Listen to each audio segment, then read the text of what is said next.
إن الحمد لله نحمده ونستعينه ونستغفره ونؤمن به ونتوكل عليه ونعوذ بالله من شرور أنفسنا ومن سيئات أعمالنا من يهده الله فلا مضل له ومن يضلل فلا هادي له وأشهد أن لا إله إلا الله وأشهد أن محمدا عبده ورسوله أما بعد فإن خير الحديث كتاب الله وخير الهدي هدي محمد صلى الله عليه وسلم وشر الأمور محدثاتها وكل محدثة بدعة وكل بدعة ضلالة وكل ضلالة في النار. قال الله تبارك وتعالى في كلامه المجيد: يا أيها الذين آمنوا اتقوا الله حق تقاته ولا تموتن إلا وأنتم مسلمون. يا أيها الناس اتقوا ربكم الذي خلقكم من نفس واحدة وخلق منها زوجها وبث منهما رجالا كثيرا ونساء واتقوا الله الذي تساءلون به والأرحام إن الله كان عليكم رقيبا. يا أيها الذين آمنوا اتقوا الله وقولوا قولا سديدا يصلح لكم أعمالكم ويغفر لكم ذنوبكم ومن يطع الله ورسوله فقد فاز فوزا عظيما. اللهم صل على محمد وعلى آل محمد كما صليت على إبراهيم وعلى آل إبراهيم إنك حميد مجيد. اللهم بارك على محمد وعلى آل محمد كما باركت على إبراهيم وعلى آل إبراهيم إنك حميد مجيد. تمام قسم کی حمد و ثنا کبریائی اور بڑائی اس اللہ عز و جل کے لیے لائق و زیبہ ہے جس نے ہمیں اور آپ کو پیدا فرمایا، اور بیش بہا درود و سلام اس ذات مبارکہ مطہرہ پر جن کا نام نامی اسم گرامی احمد مجتبی محمد مصطفیٰ صلی اللہ علیہ وسلم. برادران اسلام، نوجوان دوستوں، بزرگوں اور بھائیوں، آج بتاریخ 1 صفر سن 2037 ہجری مطابق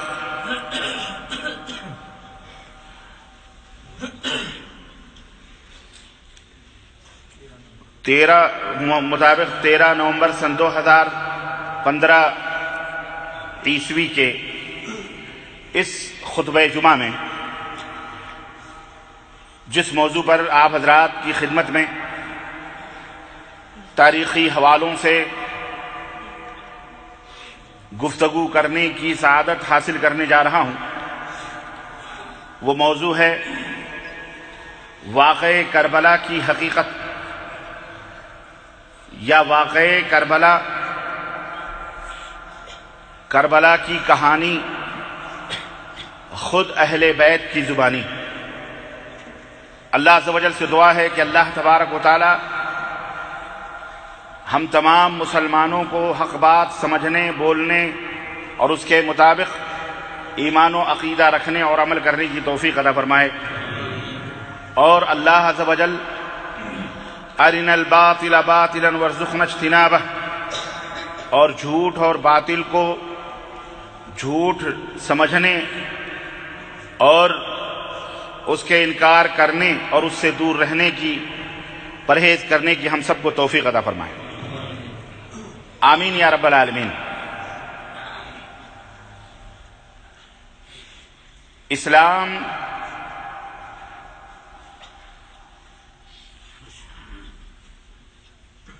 جب سے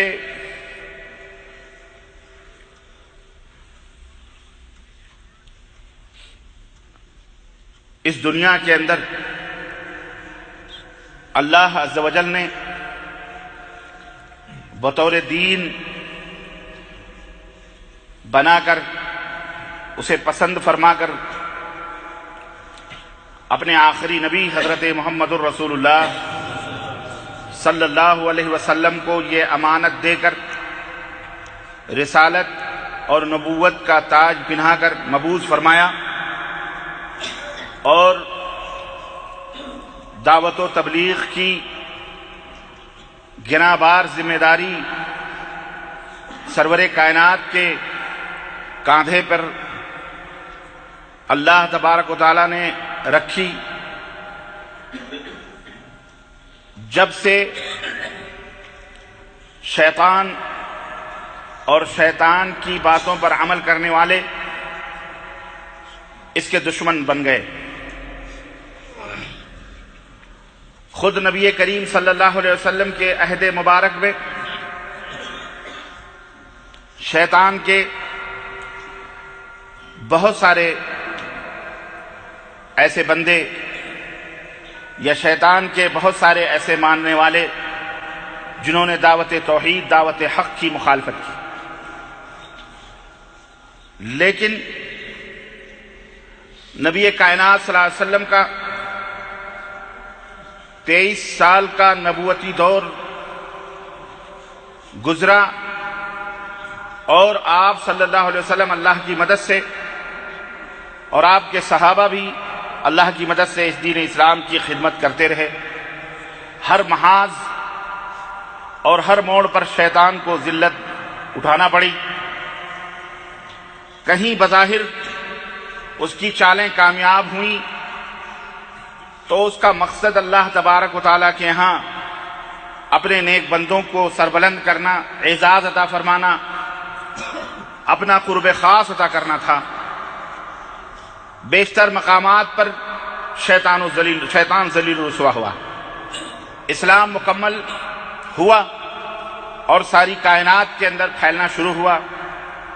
جب دین اسلام مکمل ہو گیا، اللہ تعالیٰ نے اعلان فرما دیا، الیوم اکملت لکم دینکم واتممت علیکم نعمتی ورضیت لکم الاسلام دینا، کہ اے لوگو میں نے اپنا دین مکمل کر دیا ہے، تمہارے لیے تمہارا اپنا دین مکمل کر دیا ہے، نعمت بھی پوری کر دی ہے، اور دین اسلام میرا پسندیدہ اور محبوب دین ہے۔ اللہ رب العزت نے فرمایا وَمَن يَبْتَغِ غَيْرَ الْإِسْلَامِ دِينًا فَلَن يُقْبَلَ مِنْهُ وَهُوَ فِي الْآخِرَةِ مِنَ الْخَاسِرِينَ۔ اسلام ہی میرا پسندیدہ دین ہے، اور اسلام کو چھوڑ کر کوئی اگر دوسرا دین اختیار کرے گا تو اللہ تبارک و تعالیٰ کے ہاں وہ دین قابل قبول نہیں ہے، بلکہ وہ خسارہ اٹھانے والوں میں سے۔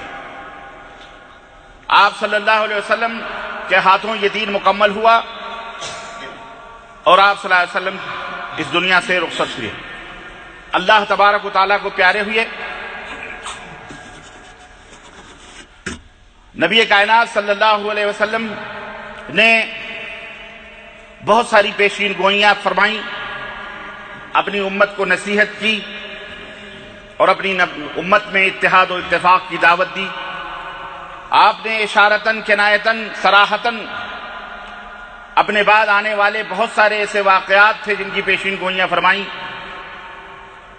لیکن اس کے بعد آپ نے یہ بھی فرمایا علیکم بسنتی و سنت الخلفاء الراشدین المہدیین، اے میری امت کے لوگوں۔ اور اس سے پہلے آپ صلی اللہ علیہ وسلم نے فرمایا کہ من یعش منکم من بعدی سیرا اختلافا کثیرا، جو میرے بعد جو لوگ زندہ رہیں گے میری امت میں بہت زیادہ اختلافات دیکھیں گے، عن قریب وہ بہت زیادہ اختلافات دیکھیں گے۔ ایسی صورت میں کیا کرنا ہے؟ آپ نے نصیحت فرمائی کہ علیکم بسنتی، ایسے اختلافات کے موقع پر میری سنت کو مضبوطی کے ساتھ لازم پکڑنا، وسنت الخلفاء الراشدین، اور ہدایت یافتہ رہنماؤں خلیفہ کی باتوں کو بھی، خلفاء راشدین کی باتوں کو بھی مضبوطی کے ساتھ تھامے رہنا، وعضوا علیہا وتمسکوا بہا، اور ان کی باتوں کو، میری سنتوں کو مضبوطی کے ساتھ پکڑے رہنا، وعضوا علیہا بالنواجذ، یہاں تک کہ اپنے داڑھ سے بھی اس رسی کو مضبوطی سے پکڑے رہنا، وَإِيَّاكُمْ وَمُحْدَثَاتِ الْأُمُورِ فَإِنَّ كُلَّ مُحْدَثَةٍ بِدْعَةٌ، اور خبردار نئی باتوں کے ایجاد کرنے سے بچنا۔ جتنا دین میں نے چھوڑا ہے اسی کو دین ماننا، اس کے علاوہ کسی چیز کو دین تسلیم نہیں کرنا، بدعتوں کو ایجاد نہ کرنا، دین کے نام پر ثواب اور اجر اور نیکیاں حاصل کرنے کی نیت سے کوئی ایسا کام نہ کرنا جس کے اوپر میرا حکم موجود یا میرا عمل موجود نہ ہو۔ اللہ کے رسول صلی اللہ علیہ وسلم نے فرمایا من عمل عملا لیس علیہ امرنا فہو رد، جس نے کوئی ایسا عمل کیا جس پر میرا حکم نہیں ہے، میرا عمل نہیں ہے، تو وہ مردود ہے۔ اسی طرح اللہ کے رسول صلی اللہ علیہ وسلم نے فرمایا من احدث فی امرنا ھذا ما لیس منہ فہو رد، ہمارے لائے ہوئے اس دین میں، اس شریعت میں اگر کوئی شخص کسی نئی بات کا اضافہ کرتا ہے، بدعت پیدا کرتا ہے، تو وہ مردود ہے۔ صحیح بخاری، صحیح مسلم، ام المومنین حضرت عائشہ رضی اللہ تعالی عنہا اس حدیث کی راویہ۔ الغرض آپ نے یہ بھی فرمایا کہ افترقت الیہود والنصارى علی 72 فرقہ، یہود و نصارہ 72 فرقوں میں بٹے، ستفترق امتی علی 73 فرقہ، اور میری امت 73 فرقوں میں بٹی، کلھا فی النار الا واحدہ، سب کے سب جہنم میں جائیں گے سوائے ایک۔ قالوا ما ہی یا رسول اللہ، صحابہ کرام نے پوچھا اللہ کے نبی وہ فرقہ ناجیہ، وہ کامیاب ہونے والا جنتی گروہ کون سا ہے؟ آپ نے فرمایا ما انا علیہ واصحابی، جس پر میں ہوں اور میرے صحابہ ہیں، جس پر میں ہوں اور میرے صحابہ ہیں، وہی فرقہ اس پر قائم و دائم رہا تو وہ جنت میں جائے۔ یہیں سے ایک اصول، ایک منہج، ایک وے، ایک راستہ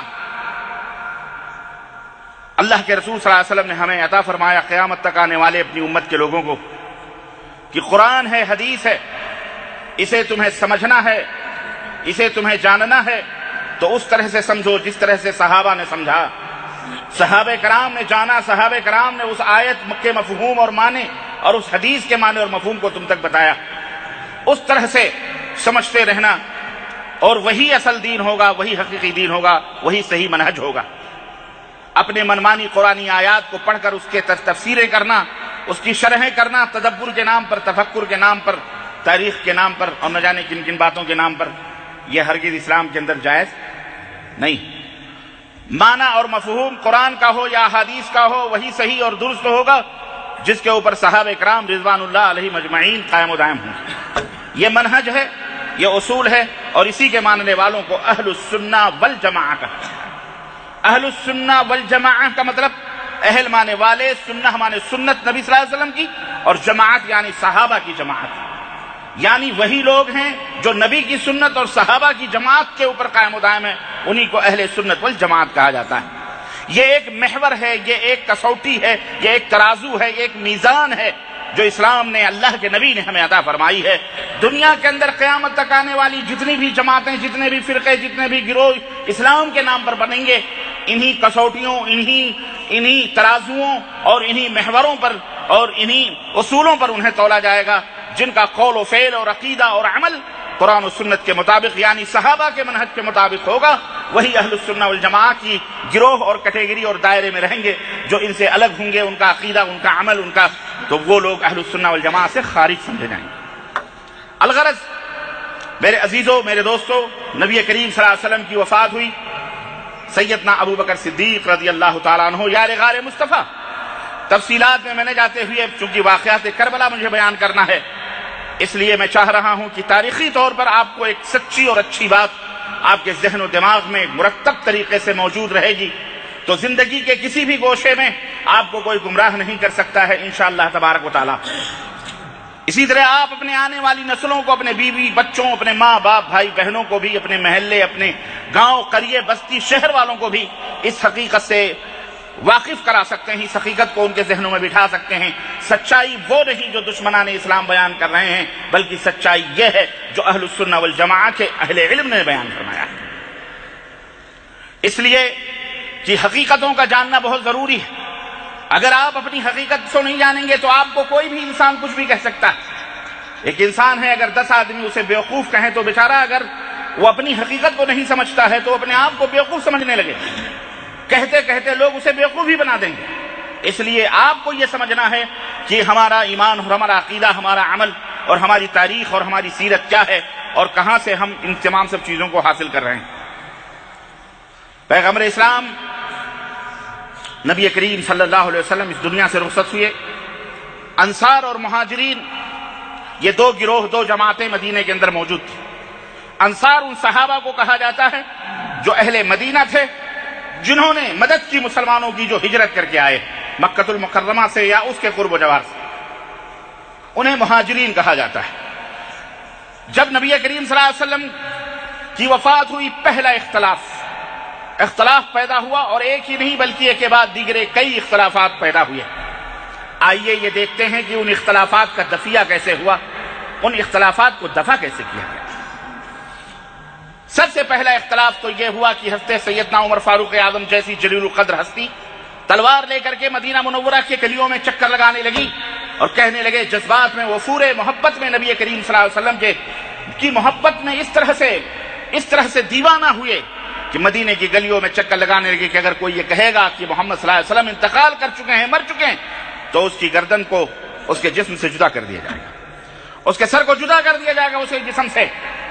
چنانچہ نبی کریم صلی اللہ علیہ وسلم کی لاش مبارک رکھی ہوئی حضرت سیدنا ابو بکر صدیق رضی اللہ تعالیٰ عنہ کو خبر ہوئی، دوڑے دوڑے عوالی مدینہ سے جنوب کی طرف مطار روڈ جس کو کہا جاتا ہے، وہ عوالی کا حصہ ہے جو بقیع غرقد یعنی جنت البقیع کے پچھلے حصے میں واقع ہے۔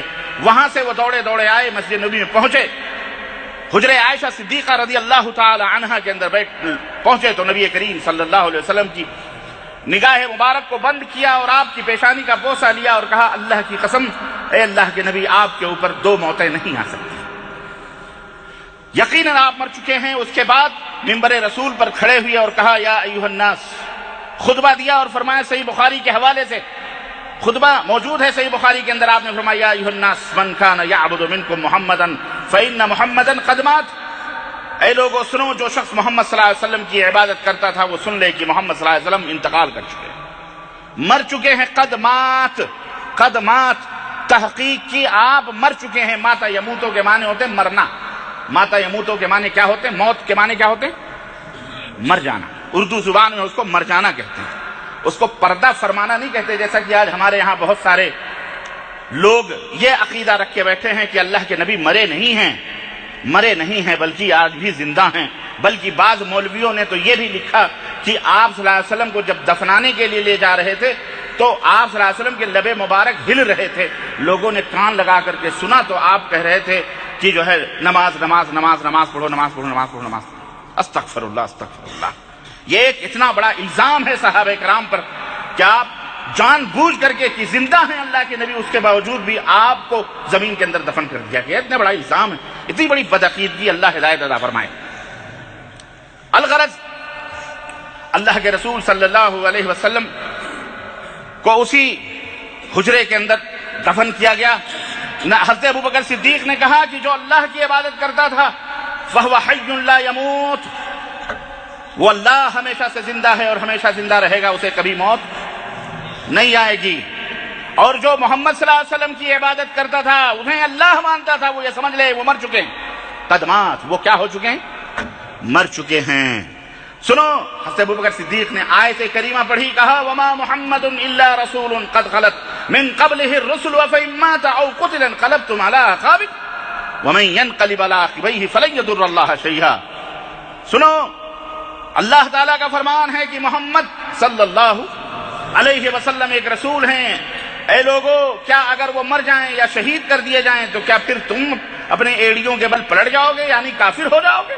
اور سنو، جو کافر ہو جائے گا اپنی ایڑیوں کے بل پلٹ جائے گا، کفر اختیار کر لے گا، فلن یضر اللہ شیئا، اللہ کو وہ کچھ بھی نقصان نہیں پہنچا سکتا ہے۔ وہی آخرت کے اندر خسارہ اور گھاٹا اٹھانے والے میں سے۔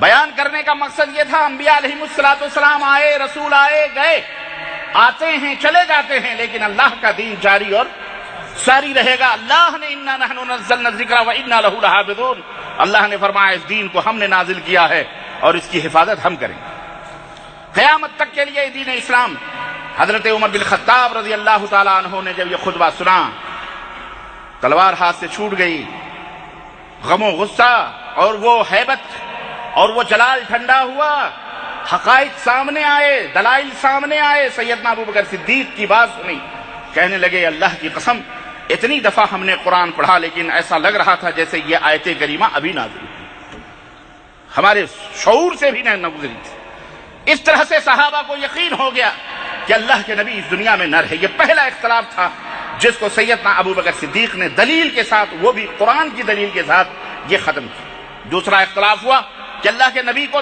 نہلایا جائے، دفنایا کہاں جائے۔ کسی نے کہا نبیوں کی سرزمین فلسطین ہے، وہاں لے جا کے دفنایا جائے۔ کسی نے کہا کہ خاص کوئی قبر کا قبر بنائی جائے۔ کسی نے کہا کہ ملک شام لے جایا جائے۔ کسی نے کہا ایک صحابی کھڑے ہوئے، کسی نے کہا بقیع غرقد جو جنت البقیع کے نام سے معروف ہے وہاں دفن کر دیا جائے۔ ایک صحابی نے کہا کہ میں نے اللہ کے رسول صلی اللہ علیہ وسلم سے سنا ہے کہ اللہ کے نبی نے فرمایا کہ نبی جہاں مرتے ہیں وہیں ان کو دفن کر دیا جاتا ہے۔ حجرے عائشہ میں آپ کی وفات ہوئی ہے، سارے صحابہ کی گردنیں جھک گئیں اور نبی کریم صلی اللہ علیہ وسلم کو اسی جگہ حجرے عائشہ صدیقہ کے اندر وہیں پہ دفن کر دیا گیا، جو مسجد نبوی کا حصہ نہیں تھا، مسجد نبوی سے الگ تھا۔ تیسرا اختلاف، نبی کائنات صلی اللہ علیہ وسلم کی لاش مبارک ابھی دفن نہیں ہوئی، ابھی باہر ہی تھی کہ تیسرا اختلاف پیدا ہوا، اور ثقیفہ بنو ساعدہ جو بالکل مسجد نبوی کے باب مجیدی کے جب آپ داخل ہونے کو ہوں گے تو رائٹ ہینڈ پر ایک چھوٹا سا گارڈن ابھی بھی شاید باقی ہے، جہاں ہوٹلز بنے ہوئے ہیں، جہاں زمزم کے پانی دیے جاتے ہیں، وہاں پر وہی ثقیفہ بنو ساعدہ کا مقام ہے، آج بھی وہ باغ موجود ہے۔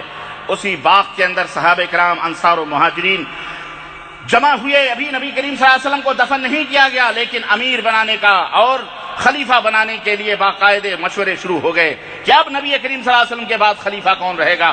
مہاجرین نے کہا ہم میں سے خلیفہ بنے گا کیونکہ قربانیاں ہم نے دی ہیں، انصار نے کہا ہم میں سے خلیفہ بنے گا کیونکہ ہم نے تمہیں پناہ دی ہے، ہم نے تمہاری مدد کی ہے۔ آپس میں معاملہ یہاں تک ہوا کہ تلواریں میانوں سے نکلنے والی تھیں، آپس میں جنگ ہونے والی تھی۔ سیدنا ابو بکر صدیق رضی اللہ تعالیٰ عنہ کو خبر ہوئی، حضرت عمر فاروق کو خبر ہوئی، دوڑے دوڑے ثقیفہ بنو ساعدہ بھی پہنچے کہ ابھی تو لاش مبارک کو دفن بھی نہیں کیا گیا، نہلایا بھی نہیں گیا، اور مسلمانوں میں یہ اختلاف۔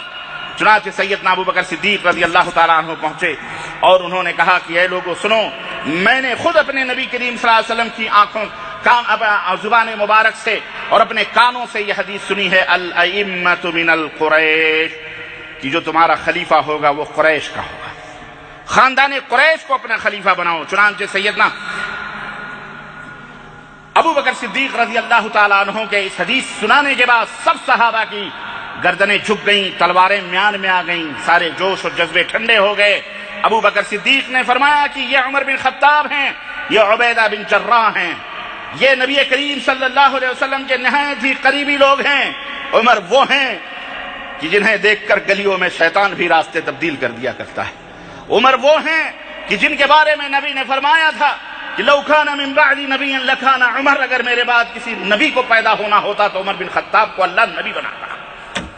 اے لوگو عمر کے ہاتھوں پہ بیعت کر لو، اے لوگو عبیدہ بن جراح کے ہاتھوں پہ بیعت کر لو، لیکن ان میں سے کسی ایک ہاتھ پر بیعت کرو۔ لیکن تمام مہاجرین اور انصار نے بالاتفاق، اور سب سے پہلے سیدنا عمر فاروق اعظم آگے بڑھے اور انہوں نے کہا کہ ہم آپ کے ہاتھوں پہ بیعت کرتے ہیں۔ حضرت سیدنا عمر فاروق اعظم نے اپنا ہاتھ ابو بکر کے ہاتھ میں رکھا اور اس طرح سارے صحابہ نے بالاتفاق سیدنا ابو بکر صدیق کو اپنا خلیفہ بنا لیا۔ تاریخ اسلام، تاریخ الخلفاء، اسد الغابہ، البدایہ والنہایہ، یہ وہ کتابیں ہیں جس کے اندر یہ واقعات موجود ہیں۔ سیدنا ابو بکر صدیق رضی اللہ تعالیٰ عنہ کا دور خلافت آیا، سب بالاتفاق سیدنا علی، سارے صحابہ سبوں نے آپ کو خلیفہ بنایا۔ آخری ایام حضرت عمر فاروق اعظم رضی اللہ تعالیٰ عنہ کی زندگی کے آخری ایام تھے۔ عام مہاجرین اور انصار سب جمع تھے، عام مشورہ لیا گیا کہ آپ اب آخری ایام ہیں، اب اور تب کی بات ہے، آپ کچھ وصیت کریں کہ آپ کے بعد ہم کس کو خلیفہ منتخب کریں۔ چنانچہ حضرت محمد الرسول اللہ صلی اللہ علیہ وسلم نے، حضرت ابو بکر صدیق رضی اللہ تعالیٰ عنہ نے کہا کہ میری رائے یہ ہے کہ میرے بعد عمر بن خطاب کو خلیفہ بنایا جائے۔ افتردون، اے لوگو کیا تم راضی ہو اس بات سے؟ میرا مشورہ ہے کہ عمر بن خطاب کو میرے بعد جانشینی دی جائے، خلیفہ بنایا جائے۔ افتردون، کیا تم راضی ہو؟ فقال الناس قد رضینا یا امیر المومنین، لوگوں نے بیک آواز ہو کے کہا ہاں امیر المومنین، ہم آپ کی باتوں پہ راضی، ہم اپنا خلیفہ عمر بن خطاب کو بناتے ہیں۔ چنانچہ صحابہ کرام رضوان اللہ علیہ مجمعین، خصوصاً عبد الرحمن بن عوف، سعید بن جبیر، عثمان غنی، حضرت علی بن ابی طالب، یہ سارے مشوروں میں تھے اور سبوں نے بڑی آزادی کے ساتھ اپنا اظہار رائے کیا۔ حتیٰ کہ حضرت علی ابن ابی طالب رضی اللہ تعالی عنہ نے یہ تاریخی جملہ فرمایا، کہا اللہ نرضى الا ان يكون عمر بن خطاب، کہ عمر بن خطاب کے خلافت کے سوا ہم کسی کو خلیفہ ماننا پسند نہیں کرتے۔ کس نے کہا یہ؟ حضرت سیدنا علی ابن ابی طالب رضی اللہ تعالی عنہ۔ یہ سب باتیں اپنے دماغوں میں بٹھاؤ، یہ زرعی، یہ سنہری باتیں، کیونکہ یہی سب جھگڑوں کے اول پول لوگ پلٹتے ہیں۔ اللہ انہیں ہدایت عطا فرمائے، آمین یا رب العالمین۔ خاص و عام کے مشورے کے بعد حضرت ابوبکر صدیق رضی اللہ تعالیٰ عنہ نے حضرت عمر بن خطاب کو اپنی زندگی میں خلیفہ نامزد فرمایا اور کہا میرے بعد جو خلیفہ ہوں گے وہ کون ہوں گے؟ حضرت ابوبکر نے کہا میرے بعد جو خلیفہ ہوں گے وہ کون ہوں گے؟ عمر بن خطاب رضی اللہ تعالیٰ عنہ۔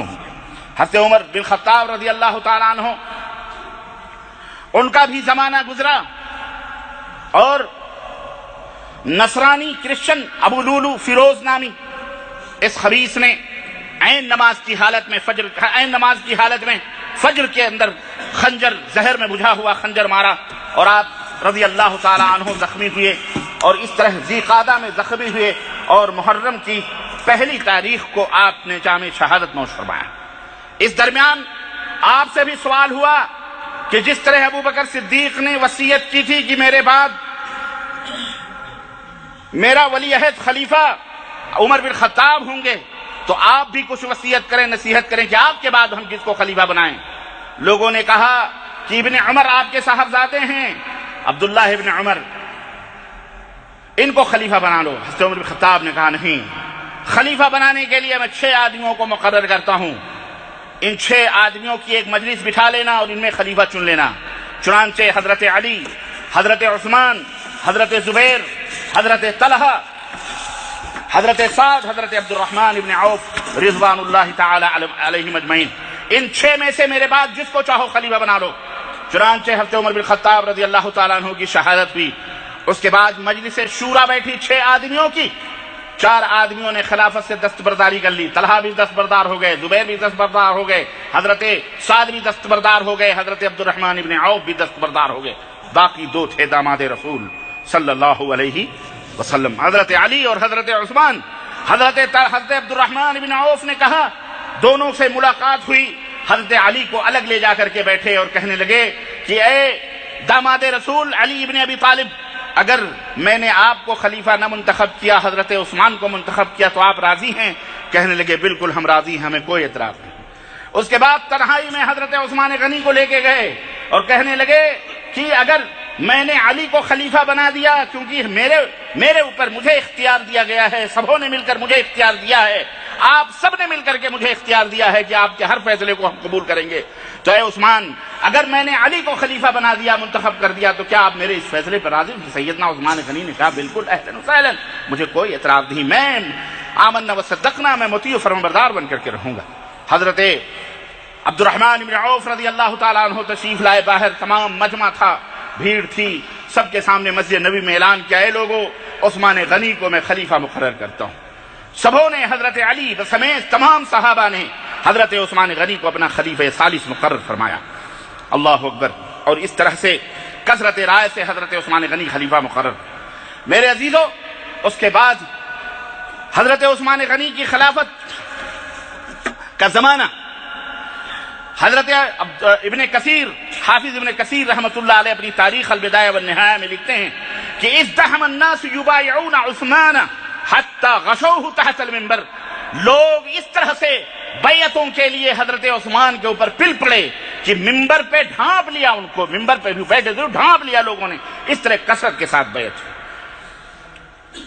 اللہ اکبر۔ حضرت عثمان غنی رضی اللہ تعالیٰ عنہ کی شہادت، یہ بھی ایک المناک داستان ہے، زندگی رہی تو انشاءاللہ اس کے موضوع پر میں مکمل تاریخی روشنی ڈالوں گا۔ ابھی میں آپ کو تاریخ کے ان سلسلوں کو، کڑیوں کو آپ کو جوڑ کر کے میں آخر کربلا تک پہنچانا چاہ رہا ہوں، اس لیے مجھے آپ چلنے دیں، کیونکہ اس بیچ میں ایک ایک تاریخ سیدنا عثمان غنی رضی اللہ تعالیٰ عنہ کو بلوائیوں نے شہید کیا۔ یہاں میں ایک اشارہ کرتا چلوں، کنہوں نے سیدنا عثمان غنی کو شہید کیا؟ پتہ تو چلا کہ حضرت عمر بن خطاب کو فیروز نامی مجوسی یا نصرانی ابو لولو جو تھا، لولو نام کا، اس نے قتل کیا، اس نے شہید کیا۔ حضرت عثمان غنی کو کس نے شہید کیا؟ میرے عزیزو، باہر کا دشمن جو ہوتا ہے وہ اتنا ڈینجر، خطرناک نہیں ہوتا جتنا اپنے گھر کا دشمن ہوتا ہے، جتنا اپنے گھر کا دشمن ہوتا ہے، جتنا اپنا دوست جب دشمن بن جاتا ہے، جو اپنا دوست بن کر کے آپ کی پیٹھ پر چھرا گھونپتا ہے۔ یہودیوں نے دیکھا کہ مدینے سے نکال دیے گئے، یہودیوں نے دیکھا یہاں تک کہ جناب علی خیبر سے بھی نکال دیے گئے، جزیرۃ العرب سے نکال دیے گئے۔ انہوں نے سوچا کہ ان کا انتقام، ان سے بدلہ ہم فیس ٹو فیس نہیں لے سکتے، ہمیں ان کے اندرونی طور پر داخل ہو کر کے ان کے اندر انتشار اور خلفشار پیدا کرنا ہے۔ چنانچہ ایک نہایت ہی مدبر اور مجا ہوا شخص عبد ابن سبا یہودی جو یمن کا رہنے والا تھا، اس یہودی خبیث نژاد کو باقاعدے ٹرین کر کے یہودیوں نے مدینہ بھیجا اور کہا جا کے عثمان غنی کے ہاتھ پر بیعت کرو اور ان کے ہاتھ پر کلمہ پڑھو اور اندر سے بیٹھ کر کے ان کے ایمان اور عقائد کو کھوکھلا کرنا شروع کیا۔ چنانچہ یہ خبیث آیا مدینہ میں، حضرت سیدنا عثمان غنی کے ہاتھ پر کلمہ پڑھا، بیعت کی، صحابہ کرام سے تعلیم کے بہانے وہاں رہتا تھا، کھاتا تھا، پیتا تھا، اور وہاں جو کچھ بھی وہ بظاہر جو کچھ بھی اسے کرنا تھا وہ کرتا تھا۔ بالآخر نتیجتاً وہاں سے وہ نکلا یہ ظاہر کر کے، اس کا نام عبداللہ، اس نے اپنا نام کیا رکھا؟ عبداللہ ابن سبا، اس کا یہودی کالا کلوٹا غلام تھا، وہ خبیث یہودی، وہ ابن سبا وہاں سے نکلا جس کا نام عبداللہ اس نے اپنا رکھا۔ اور اس طرح سے مدینے سے نکل کر کے، کیونکہ مدینہ ایک مرکز توحید، مرکز محبت، اللہ کے رسول صلی اللہ علیہ وسلم کا مرکز، اب وہاں سے نسبت لے کر کے نکلا تو جناب علی دنیا اس کے ہاتھوں پر مصر اور شام اور یہ کوفہ اور بصرہ یہ تمام سب ہوتے ہوئے مدینے سے آیا ہے، صحابہ کے ہاتھ پر اس نے بیعت کی ہے۔ آج جیسے لوگ مدینے کے نام پر لوگوں کو استغلال کرتے ہیں، گمراہ کرتے ہیں، جناب علی ایسے ہی اس زمانے ہی سے یہ کردار چلا رہا ہے، مدنی مدنی مدینہ مدینہ مدینہ مدینہ، اسی زمانے سے گمراہ کیا جا رہا ہے۔ چنانچہ وہ عبداللہ ابن سبا نے لوگوں کو کلمہ پڑھانا شروع کیا، نئے نئے مسلمان ہوئے۔ اب اس نے دیکھا کہ اب ہمارے ماننے جاننے والے بھی بہت سارے لوگ ہو گئے ہیں، اس نے مصر کے اندر ایک نقطہ چھوڑا اور اس نے کہا کہ لوگوں، عجیب و غریب حال ہے کہ ہم یہ عقیدہ رکھتے ہیں کہ عیسیٰ علیہ السلام زندہ ہیں اور واپس آئیں گے، یہ تو نصرانیوں کے، کرسچنوں کے نبی ہیں جو ہمارے نبی سے چھوٹے ہیں، ہمارے نبی تو سب سے بڑے نبی ہیں، ہمارے نبی تو سب سے اعلیٰ اور سب سے افضل ہیں، اور تم ان کے بارے میں عقیدہ رکھتے ہو کہ وہ مر چکے ہیں؟ یہ عجیب و غریب بات ہے، وہ کیسے مر سکتے ہیں؟ ارے جب عیسیٰ نہیں مر سکتے تو وہ کیسے مر سکتے ہیں؟ اس طرح سے الٹی گنگا اس نے بہائی، الٹی پلٹی پڑھائی اور اپنے لوگوں کو یہ مشورہ دیا کہ مرے نہیں ہیں، وہ زندہ۔ اور ایک عقیدہ یہ، دوسرا عقیدہ اس نے یہ زہر پھیلایا کہ چونکہ داماد رسول حضرت علی رضی اللہ تعالیٰ عنہ چچیرے بھائی بھی ہیں، قریشی بھی ہیں، خاندانی بھی ہیں، بہادر بھی ہیں، شجاع بھی ہیں۔ حضرت علی نے نا یہودیوں کے سردار کو مارا تھا، کس کو؟ خیبر میں مرحب کو انہوں نے مارا تھا نا، ایسے آسانی سے تو نہیں چھوڑ سکتے، دشمنی سے آتا تو پھر وہ خود مرتا، اس لیے اس نے کیا کرا؟ الٹی پلٹی پڑھائی اور کہا حضرت علی کی شان کو کیا سمجھتے ہو؟ نبی نے بچپن سے پالا، گود میں کھلایا، زبان مبارک آپ کے زبان میں ڈالی، علی وہ ہیں جو خانہ کعبہ میں پیدا ہوئے، جن کی وجہ سے نعوذ باللہ خوابہ محترم فلانا محترم، اس نے مبالغے شروع کر دیے اور اس طرح سے کہا کہ اصل میں نبوت تو ملنے والی، تم خلافت کی بات کرتے ہو، یہاں تو نبوت ملنے والی تھی علی کو، لیکن جبریل نے بھول کر کے محمد صلی اللہ علیہ وسلم کو دے دی۔ استغفر اللہ۔ تو اصل حقدار نبوت کے وہ تھے، مگر وہ غلطی ہوئی، لیکن خلافت میں تو چوک ہوئی، ابو بکر نے فاطمہ کو حق نہیں دیا، عمر نے فاطمہ کو حق نہیں دیا، اس طرح سے یہ لوگ چور ہوئے، انہوں نے نبی صلی اللہ علیہ وسلم کی وراثت نہیں بانٹی، یہ نہیں کرا، وہ نہیں، دنیا بھر کے اس طرح سے ہیولے بنا کر لوگوں کو اس طرح گمراہ کیا اور ایک ٹیم تیار کری اور یہ کہا کہ موجودہ خلافت عثمان کی جو ہے یہ خلافت غاصبانہ ہے، چوری کر کے ہے، انہوں نے حضرت علی کو دبا کر کے کیا، اصل خلیفہ علی ابن ابی طالب کو ہونا چاہیے۔ پھر کیا ہو، بغاوت کرو، خروج کرو اور ان کو قتل کر کے حضرت علی کو خلیفہ بنایا جائے، کیونکہ علی کا مقام بہت بلند ہے، علی کا رتبہ بہت بلند ہے، وہ پورا اس نے بتایا۔ اور اس طرح سے جناب علی وہ بلوائی جناب مصر سے، کوفہ سے، بصرہ سے اور اس قرب و جوار سے لے کر کے وہ کئی ہزار کی تعداد مدینہ منورہ پر اس نے چڑھائی۔ سیدنا عثمان غنی رضی اللہ تعالیٰ عنہ کا یہ دور تھا، آپ کو مسجد نبوی کے بغل میں آپ کا حجرہ تھا، گھر تھا، اس کے اندر قید کر دیا گیا اور جو نتیجہ ہوا آپ کو پتہ ہے، بالآخر شہید کر دیا گیا۔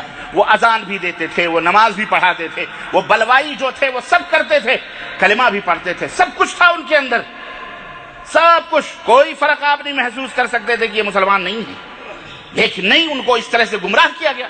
آج جیسے دیکھو کیسے لوگ گمراہ ہوئے ہیں، مرزا قادیانی تک کا کلمہ پڑھتے کہ نہیں پڑھتے، نہ جانے کیسے کیسے بھنگ اور چرس پینے والے گانجوں بھنگوں کو اپنا ولی اللہ، اپنا بابا تصور کرتے ہیں، ایسے بھی لوگ ہیں۔ اپنے پیروں کی باتوں کو مان کر کے زندہ قبر کے اندر جا کے دفن بھی ہو جاتے ہیں، اپنے بال بچوں تک کو قتل کر دیتے ہیں. ایسے بھی جنونی لوگ ہیں.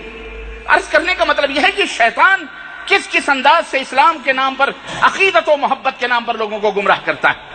یہی عقیدت و محبت کا نام لے کر کے، اہل بیت کا نام لے کر کے حضرت علی سے اپنا تعلق جڑوا عبداللہ ابن سبا یہودی نے گیم کھیلا، اور گیم کھیلنے کے بعد میں عبداللہ ابن سبا حضرت عثمان غنی کو شہید کروا دیا گیا، اور پھر انہوں نے ہی سیدنا حضرت علی رضی اللہ تعالیٰ عنہ کو خلیفہ منتخب کیا.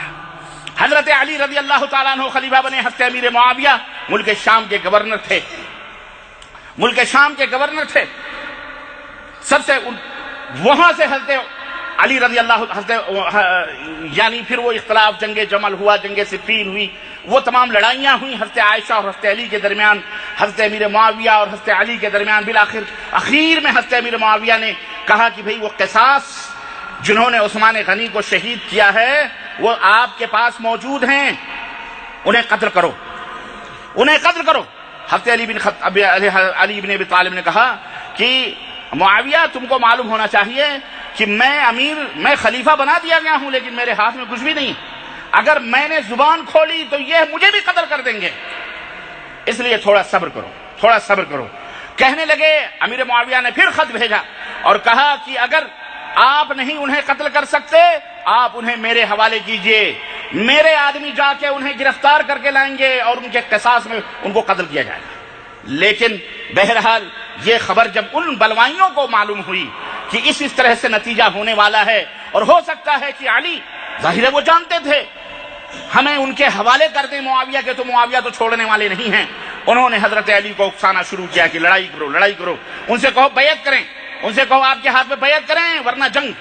چنانچہ انہوں نے جنگ کا ڈنکا بجا دیا، بگل بج گیا لڑائی کا، اور جناب علی فوج لے کر کے کوفہ سے، کیونکہ حضرت علی، ہاں ایک اور مسئلہ ہوا تھا یہ بھی آپ سمجھیں. حضرت ابو بکر نبی صلی اللہ علیہ وسلم نے دارالسلطنت مدینہ منورہ بنایا. حضرت ابو بکر صدیق کے زمانے میں بھی مدینہ منورہ دارالسلطنت تھا. حضرت عثمان غنی نے بھی دارالسلطنت مدینہ منورہ بنایا. لیکن ان بلوائیوں نے، دیکھیں سازش، بلوائیوں نے سوچا کہ اگر مدینے میں رہیں گے تو کچھ بھی نہیں ہو سکتا. حضرت علی کو گھما پھرا کر کے کوفہ پہنچا دیا اور کہا دارالسلطنت مدینہ نہیں بلکہ کوفہ کو بنائیے. چنانچہ حضرت علی بن ابی طالب رضی اللہ تعالیٰ عنہ ان کے ہاتھوں سے پورے کوفہ پہنچ گئے. مدینہ چھوڑ کر کہاں پہنچ گئے؟ یہ تاریخی حقیقت ہے. دارالسلطنت مدینہ کو چھوڑ دیا گیا اور کوفہ بنا لیا گیا. اب وہاں کوفہ میں گیم کھیلنا ان کے لیے بہت آسان تھا. چنانچہ انہوں نے یہی کیا، جنگ چھیڑ دو. کوفہ اور ملک شام جناب علی جو سوریا کے نام سے مشہور ہے، یہ تمام سب خط و کتابت شروع ہوئی. بہرحال فوج ادھر کی بھی پہنچی، ادھر سے بھی بصرہ اور شام سے اور بصرہ کے بیچ میں وہاں میدان میں جمع ہوئی، اور نتیجہ وہی ہوا. بعد میں بہرحال لڑائی بھی ہوئی. بعد میں یہ ہوا کہ ایسا ہے، فیصلہ کرنے کے لیے اگلے سال متعین کرتے ہیں کہ اگلے سال فیصلہ ہوگا. اسی زمین پر آپ بھی آئیں گے، ہم بھی آئیں گے، اور فیصلہ کر لیا جائے گا کہ کس کو خلیفہ رہنا ہے، کس کو خلیفہ نہیں رہنا ہے. اس طرح سے دونوں فوجیں اپنی اپنی جگہ پہ چلی گئیں. لڑائی ہوئی، کئی ہزار، تقریباً 30 یا 40 ہزار مسلمان شہید ہوئے دونوں طرف سے. جی یہ خون کی ہولی ان یہودی خبیثوں نے کھلوائی، مسلمانوں کو مسلمانوں سے لڑوایا. پھر پلٹے. جب یہ فیصلہ ہوا اس وقت حضرت موسیٰ اشعری رضی اللہ تعالیٰ عنہ کو حکم اور جج بنایا گیا. حضرت امیر معاویہ نے کہا یہ ہمارے جج ہوں گے. حضرت علی نے کہا ہم بھی مانتے ہیں یہ جج ہوں گے، یہ آئندہ سال جو فیصلہ کریں گے ہم اس کو تسلیم کریں گے. دونوں فوجیں واپس ہوئیں. اسی درمیان مسلمانوں کے درمیان حضرت علی کی جو فوج تھی 2 گروپ ہو گئے. 12,000 یا بعض روایتوں میں آتا ہے 4,000 یا بعض مختلف روایتیں. تقریباً 12,000 مسلمان جو حضرت علی کے جھنڈے کے تلے جہاد کرنے کے لیے، لڑنے کے لیے آئے تھے، وہ پلٹے اور انہوں نے کہا علی بھی کافر، معاویہ بھی کافر، اور جو اس فیصلے کو تسلیم کرے وہ بھی کافر. جنہیں خارجی کہا جاتا ہے. جنہیں کیا کہا جاتا ہے؟ خارجی، اور اس کی جمع خوارج ہے، جن کے بارے میں اللہ کے نبی صلی اللہ علیہ وسلم نے بہت پہلے پیشین گوئی کی تھی اور کہا تھا کہ میری امت میں کچھ ایسے لوگ پیدا ہوں گے یقرؤون قرآن پڑھیں گے، لیکن وہ قرآن ان کے حلق سے نیچے نہیں اترے گا. تحقرون صلاتکم عند صلاتہم، وہ نماز ایسے خشوع اور خضوع اور سینت کر سنوار کر پڑھیں گے کہ اے میرے صحابہ تم بھی اس طرح کی نماز پڑھ کر کے دیکھ کر کے اپنے آپ کو اپنی نمازوں کو چھوٹا سمجھو گے. ایسے لوگ ہوں گے. یہ 12,000 حضرت علی کے ماننے والے خوارج نکل کر کے چلے گئے. اس میں کچھ جو باقی بچے انہوں نے کہا ہم تو شیعہ علی ہیں، ہم علی کے ساتھ رہیں گے، علی کی جماعت میں. شیعہ گروہ کو کہتے ہیں، جماعت کو کہتے ہیں. اس لیے شیعہ اپنے آپ کو شیعہ کہتا ہے، لیکن اسے شیعہ نہیں کہنا چاہیے، اسے رافضی کہنا چاہیے، کیونکہ وہ شیعہ نہیں ہے. حقیقی شیعہ حقیقی معنوں میں علی کی جماعت کے ہم لوگ ہیں، وہ نہیں ہیں. وہ رافضی ہیں جنہوں نے حضرت علی اہل بیت کی باتوں کو پیروں کے تلے رونت دیا اور اپنی منمانی کرنے لگے. وہ نہیں جیسے آج ہمارے زمانے میں لوگ اپنے آپ کو اہل سنت کہتے ہیں، حالانکہ وہ اہل سنت نہیں ہیں، وہ اہل بدعت ہیں، کیونکہ سر سے لے کر پیر تک وہ بدعت اور شرک کے اندر ڈوبے ہوئے ہیں. لیکن نام انہوں نے رکھا ہے اہل سنت، حالانکہ وہ اہل سنت نہیں، وہ اہل بدعت ہیں. لیکن اب کہتے ہیں ایسے شیعہ بھی اپنے آپ کو اہل تشیع کہتے ہیں، حالانکہ وہ اہل تشیع نہیں ہیں. شیعہ حضرت علی کی جماعت تو ہم ہیں، حضرت ابوبکر کی جماعت تو ہم ہیں. الغرض یہ ایک شبہ. بہرحال حضرت علی رضی اللہ تعالیٰ عنہ کو کافر کہا گیا، امیر معاویہ کو بھی کافر کہا گیا. اور قصہ مختصر یہ کہ جناب علی اگلے سال آنے سے پہلے ان خوارج نے باقاعدہ عبد الرحمن ابن ملجم نامی ایک شخص کو 3 آدمی مقرر کیے. ایک آدمی جو حضرت امیر معاویہ کو ملک شام میں قتل کرے، ایک آدمی جو مغیرہ بن شعبہ کو قتل کرے، اور ایک آدمی جو حضرت علی رضی اللہ تعالیٰ عنہ کو قتل کرے. کہاں؟ کوفے میں. 3 آدمی جس کو آج کے زمانے میں کہہ لیں وہ جو اپنے آپ کو اڑا لیتے ہیں ان کو کیا کہتے ہیں؟ ہاں خودکش حملہ. تو خودکش حملہ پر 3 آدمیوں کو تیار کیا. یہ بھی سنیں اسی دور سے چلا آ رہا ہے. چنانچہ فجر کا وقت تھا، حضرت امیر معاویہ رضی اللہ تعالیٰ عنہ نماز کے لیے نکلے. ایک آدمی جو کسی دیوار کے سائے میں گوشے میں کھڑا تھا، جیسے ہی مسجد کے اندر آپ نے ٹرن لیا وہیں سے اس نے وار کیا اور آپ کے کمر اور آپ کے یہاں چٹھے تک وہ پھاڑ کر کے وہ بھاگ گیا. حضرت امیر معاویہ بے ہوش ہو کے گر پڑے. اسی ٹائم حضرت علی رضی اللہ تعالیٰ عنہ کوفہ کی جامع مسجد میں نماز پڑھانے کے لیے نکلے، اور وہی حادثہ حضرت علی رضی اللہ تعالیٰ عنہ کے ساتھ ہوا، اور یہاں تک کہ آپ بھی بے ہوش ہو گئے، مار دیا، زخم کاری لگا. حضرت مغیرہ ابن شعبہ جو تھے وہ چونکہ بیمار تھے وہ نکلے نہیں، بلکہ اپنے خادم کو انہوں نے بھیجا نماز پڑھانے کے لیے. وہ خادم شہید ہو گیا. اس خادم کو وہ مغیرہ بن شعبہ سمجھ کر کے ان کو کیا کر دیا؟ ان کو مار ڈالا. الغرض اس طرح سے حضرت علی رضی اللہ تعالیٰ عنہ نے شہادت کا جام پیا. آپ کو کوفہ کے اندر کوفیوں نے شہید کر ڈالا. اللہ اکبر. حضرت امیر معاویہ رضی اللہ تعالیٰ عنہ ظاہر ہے اس کے بعد آپ جب وہ بے ہوش ہو گئے اور آخری وقت آیا حضرت علی رضی اللہ تعالیٰ عنہ کا، تو لوگوں نے، کوفہ کے لوگوں نے کہا اب آپ کے بعد ہم خلیفہ کس کو بنائیں. تو آپ نے بے ہوشی کی حالت میں کہا کہ میں تو جس حالت میں ہوں وہ اپنی حالت میں جانتا ہوں، تمہاری مرضی ہوگی، جس کو چاہنا بنا لینا، جس کو چاہنا بنا لینا. انہوں نے حضرت علی رضی اللہ تعالیٰ عنہ کی وفات کے بعد اور تدفین کے بعد جو کوفے کے اندر دفن کیا گئے، اس کے بعد حضرت حسن جو حضرت علی کے بڑے بیٹے تھے ان کو اپنا خلیفہ منتخب کیا. حضرت حسن رضی اللہ تعالیٰ عنہ خلیفہ منتخب ہوئے. جناب علی حضرت حسن رضی اللہ تعالیٰ عنہ 30 دن خلیفہ تھے. کتنے؟ 1 مہینہ. اس 1 مہینے میں ان سازشیوں نے کیا کیا؟ انہوں نے کہا کہ امیر معاویہ سے لڑائی کی جائے، کیونکہ وہ بیعت تمہارے باپ کی بیعت انہوں نے نہیں لی تھی، تم لڑائی کرو. ہوا یہ کہ حضرت حسن کو مجبوراً فوج وغیرہ لے کر کے انہوں نے نکالا اور ملک شام سے جنگ کا بگل بجا دیا گیا. حضرت امیر معاویہ رضی اللہ تعالیٰ عنہ ادھر سے فوج لے کر کے نکلے. جب میدان کارزار میں پہنچے رات کا وقت تھا، حضرت حسن رضی اللہ تعالیٰ عنہ نے سوچا کہ چل کر کے دیکھیں کہ فوج کی کیا حالت ہے، صبح لڑائی ہونے والی ہے.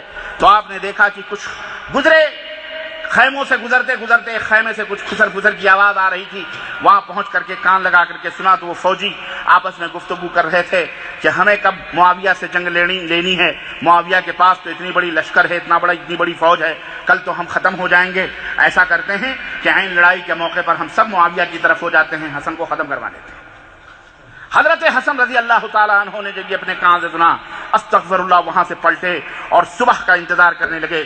حضرت امیر معاویہ رضی اللہ تعالیٰ عنہ کے پاس پیغام بھیجا کہ ہم لڑائی نہیں بلکہ صلح کے لیے تیار ہیں. اللہ. چنانچہ حضرت حسن رضی اللہ تعالیٰ عنہ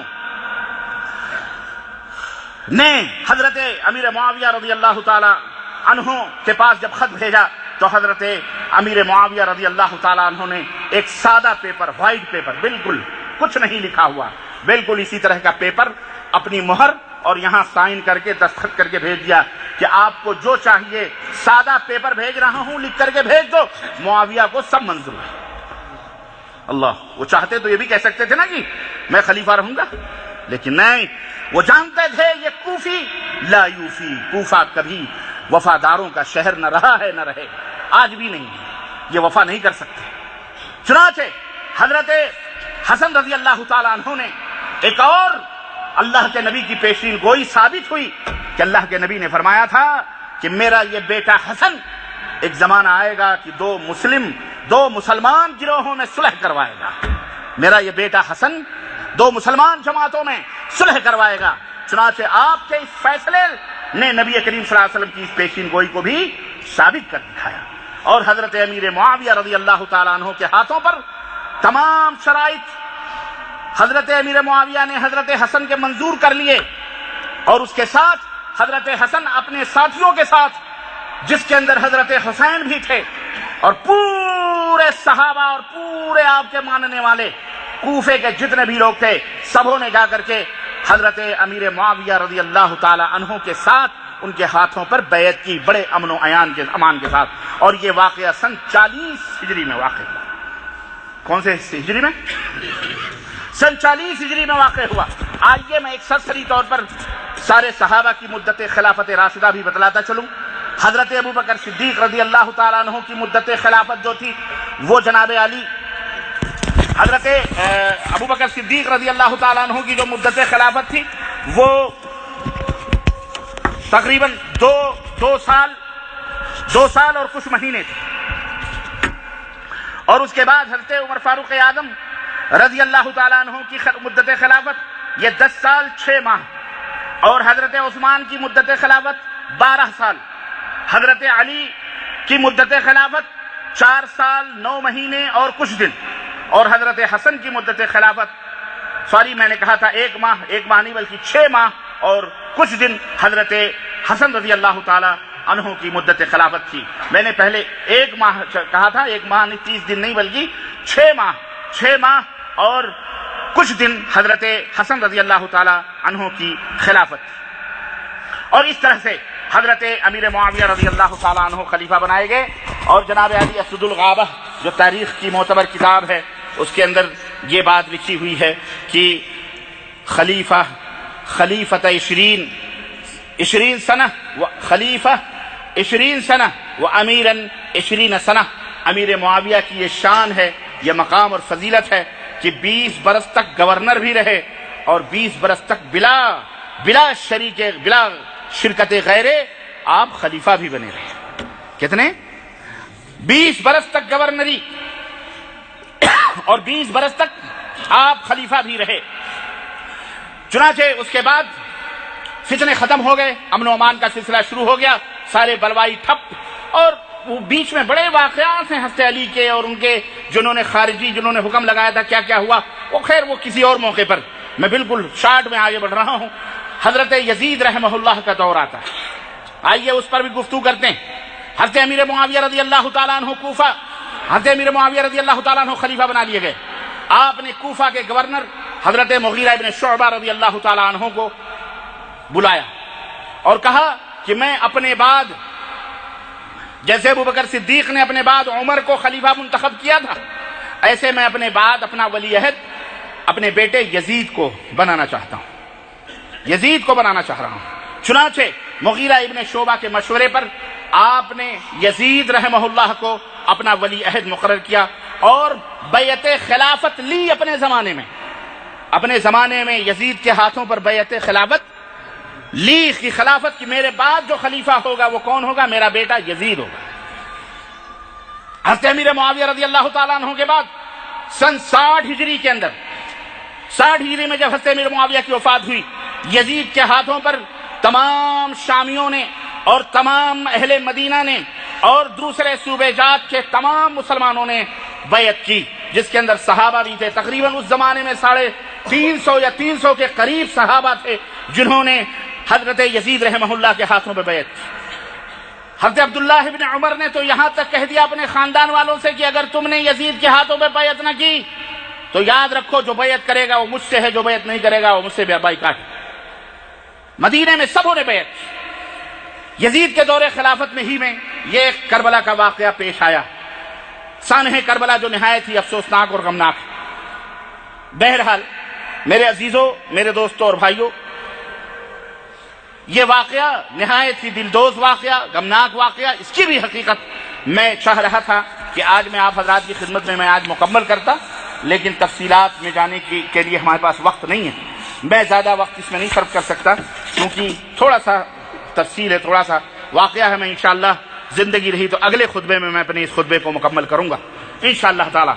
تو یہ حقائق ہیں، یہ سلسلے کی کڑیاں ہیں، ہے نا، سلسلے ہیں، یہ کڑیاں ہیں تاریخ کی جنہیں میں نے آپ حضرات کی خدمت میں رکھا ہے۔ اللہ عز و جل سے دعا ہے کہ اللہ تعالی ہمارے دلوں کو، ہمارے قلوب کو صحابہ کرام رضوان اللہ علیہم اجمعین کے تعلق سے پاک و صاف رکھے اور ہمیں اپنے نبی کے صحابہ سے محبت کرنے کی، اپنے جانوں اپنے مالوں سے بھی زیادہ محبت کرنے رکھنے کی توفیق عطا فرمائے، اور ہمیں تمام اہل بیت کرام اور تمام ازواج مطہرات، تمام صحابہ کرام سب سے محبت رکھنے کرنے اور عزت و تکریم کی ہم سب مسلمانوں کو توفیق عطا فرمائے۔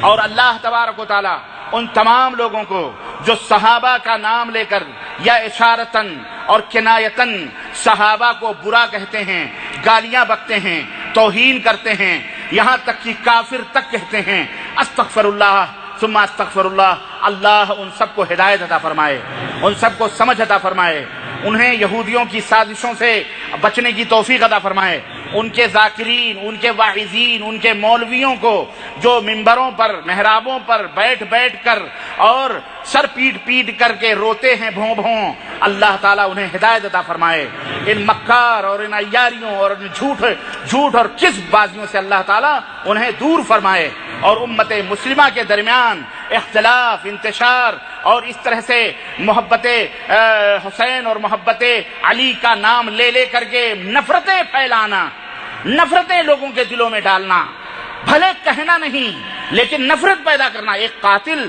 ایک مظلوم کی مظلومیت کو آپ بیان کر کے روئیں اور بتائیں کہ کس نے ظلم کیا ہے، تو بتائیے سننے والوں کے دلوں میں ان کے خلاف نفرت پیدا ہوگی کہ نہیں ہوگی؟ بھلے آپ ان کا نام نہ لیں، بھلے آپ ان کا ذکر نہ کریں، بھلے آپ ان کی طرف کچھ نہ کریں، لیکن ہر بیوقوف سے بیوقوف آدمی اس بات کو سمجھے گا کہ جنہوں نے قتل کیا انہیں قتل کر دینا چاہیے، انہیں نہ ملے وہ نہ ملے تو ان کے ماننے والوں کو قتل کر دینا چاہیے، جس کا نتیجہ آج آپ اپنے ملکوں میں دیکھ رہے ہو۔ کہیں بم بلاسٹ ہو رہا ہے، کہیں مسجدیں اڑائی جا رہی، کہیں مدرسے اڑائے جا رہے ہیں، کہیں اسکولوں میں بچوں کو مارے گی۔ کون لوگ ہیں؟ یہی خوارج زدہ اور یہی سبائیت زدہ سبائی یہودیوں کے ایجنٹ، یہودیوں کے پروردہ، یہودیوں کی تاریخ بنائی ہوئی اور ان کی باتوں کو، جھوٹی باتوں کے اوپر عمل کرنے والے یہی جبہ و دستار پہن کر امت مسلمہ کے درمیان افتراق کا بیج بوتے ہیں اور آج تک بو رہے ہیں۔ وہ نظارہ یمن کے اندر آپ دیکھ لو، وہی نظارہ بحرین کے اندر دیکھ لو، وہی نظارہ سعودی عرب کے اندر دیکھو، وہی نظارہ آپ حج کے موقع پر بھی آپ نے دیکھا کہ آج تک یہ خبیث بلوائی یہودیوں کے ایجنٹ، یہودیوں کے پروردہ آج تک یہ اپنی ان حرکتوں سے باز نہ آئے کہ معصوم بے گناہ اللہ کا کلمہ بلند کرنے والے حاجیوں تک کو انہوں نے نہیں بخشا، اور زہریلی گیسیں چھوڑ کر آج ہزاروں حاجیوں کو انہوں نے ختم کروایا۔ یہی یہودی سازشیں ہیں میرے عزیزو، اسی یمن سے اٹھا تھا وہی یہودی نژاد جس نے خانہ کعبہ کو ڈھانے کی کوشش کی تھی، ابرہہ نام کا وہ بادشاہ یہودی، اللہ نے اس کو پر غضب نازل کیا۔ آج بھی وہی یمن سے یہودی بنام مسلمان، بنام اسلام اٹھا ہے، حوثی باغی یہ بنام اسلام آ کر کے اہل السنہ والجماعہ مسلمانوں کو قتل کر رہے ہیں اور ملک کو برباد کر کے سعودی عرب کو، کہیں بحرین میں، کہیں ملک شام کے اندر اور کہیں عراق کے اندر یہ چاروں طرف سے گھیر کر مکہ اور مدینہ کو نگلنا چاہتے ہیں.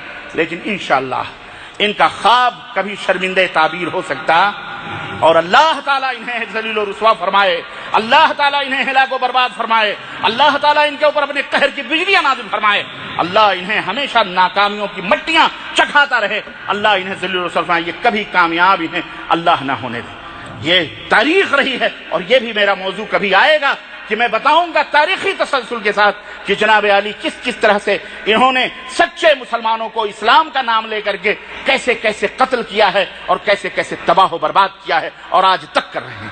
اللہ تعالیٰ سے دعا ہے کہ اللہ ہمارے دلوں میں محبت عطا فرمائے، اتحاد و اتفاق عطا فرمائے، اور اللہ تعالیٰ ہمیں صحابہ، تابعین، تبع تابعین، ائمہ، محدثین سب کی اللہ تبارک و تعالیٰ محبت کرنے اور سب سے محبت کرنے کی توفیق عطا فرمائے، اور اللہ اس مملکت سعودی عربیہ کو قائم و دائم رکھے، اس کے حاسدین کو اللہ ذلیل رسوا فرمائے، اس کی طرف ٹیڑھی نظر رکھانے والوں کو اللہ ذلیل رسوا فرمائے. اسی طرح عالم اسلام میں جہاں کہیں بھی اسلام اور مسلمان رہتے ہیں اللہ سب کی حفاظت فرمائے اور سب کو اللہ تبارک و تعالیٰ اپنے امن و امان عطا فرمائے، اور تمام ملک کے حکمران و رہبروں کو اللہ تعالیٰ قرآن و سنت کے نافذ کرنے کی توفیق عطا فرمائے، اسلام کو قائم و دائم رکھنے کی توفیق عطا فرمائے اور امن و امان اور سکون عطا فرمائے، اور اسلام اور مسلمانوں کو برباد کرنے والے، اسلام اور مسلمانوں کی طرف ٹیڑھی نظر دیکھنے والے، اسلام اور مسلمانوں کے خلاف قید اور مکر اور سازش کرنے والے، اللہ ان کے اوپر اپنی لعنتیں فرمائے، اللہ ان کے اوپر قہر کی بجلیاں نازل فرمائے، اللہ ان کے زمینوں کے نیچے سے زلزلے نازل فرمائے، اور اللہ تعالیٰ ان کی آنکھوں کو اندھا فرمائے، ان کی زبانوں کو گونگ فرمائے.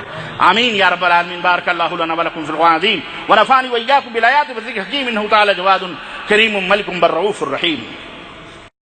إن الحمد لله نحمده ونستعينه ونستغفره ونؤمن به ونتوكل عليه ونعوذ بالله من شرور أنفسنا ومن سيئات أعمالنا من يهده الله فلا مضل له ومن يضلل فلا هادي له وأشهد أن لا إله إلا الله وأشهد أن محمدا عبده ورسوله. أما بعد فإن خير الحديث كتاب الله وخير الهدي هدي محمد صلى الله عليه وسلم وشر الأمور محدثاتها وكل محدثة بدعة وكل بدعة ضلالة وكل ضلالة في النار. قال الله تبارك وتعالى في كلامه المجيد: يا أيها الذين آمنوا اتقوا الله حق تقاته ولا تموتن إلا وأنتم مسلمون. يا أيها الناس اتقوا ربكم الذي خلقكم من نفس واحدة وخلق منها زوجها وبث منهما رجالا كثيرا ونساء واتقوا الله الذي تساءلون به والأرحام إن الله كان عليكم رقيبا. يا أيها الذين آمنوا اتقوا الله وقولوا قولا سديدا يصلح لكم أعمالكم ويغفر لكم ذنوبكم ومن يطع الله ورسوله فقد فاز فوزا عظيما.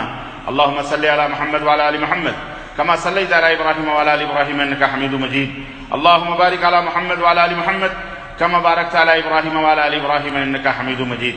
تمام قسم کی حمد و ثنا، کبریائی اور بڑائی اس اللہ عز و جل کے لیے لائق و زیبہ ہے جس نے ہمیں اور آپ کو پیدا فرمایا، اور بیش بہا درود و سلام اس ذات مبارکہ مطہرہ پر جن کا نام نامی اسم گرامی احمد مصطفیٰ محمد مصطفیٰ صلی اللہ علیہ وسلم.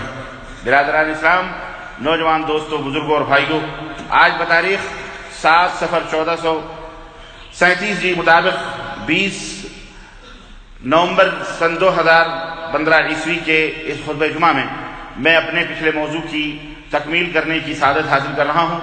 میرا پچھلا جو موضوع تھا وہ آپ حضرات کو پتہ ہے، واقعات کربلا کی حقیقت یا کربلا کی کہانی اہل بیت کی زبانی.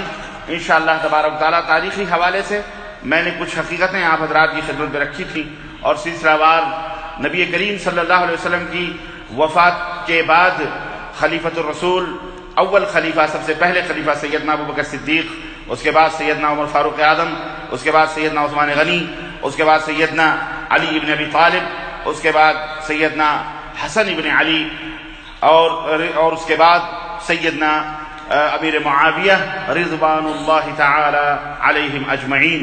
میں نے ان سب کی تاریخ مدت خلافت بھی آپ حضرات کی خدمت میں رکھی تھی، اور میں نے بتایا تھا کہ اس کے بعد حضرت امیر معاویہ رضی اللہ تعالیٰ عنہ نے 20 برس تک بلا شرکت غیر حکمرانی کی، اور پھر اپنی حیات میں، اپنی زندگی ہی میں اپنا ولی عہد، اپنا جانشین، اپنے صاحبزادے، اپنے بیٹے یزید ابن معاویہ رحمہ اللہ کو انہوں نے تمام مسلمانوں کے مشوروں سے منتخب کیا۔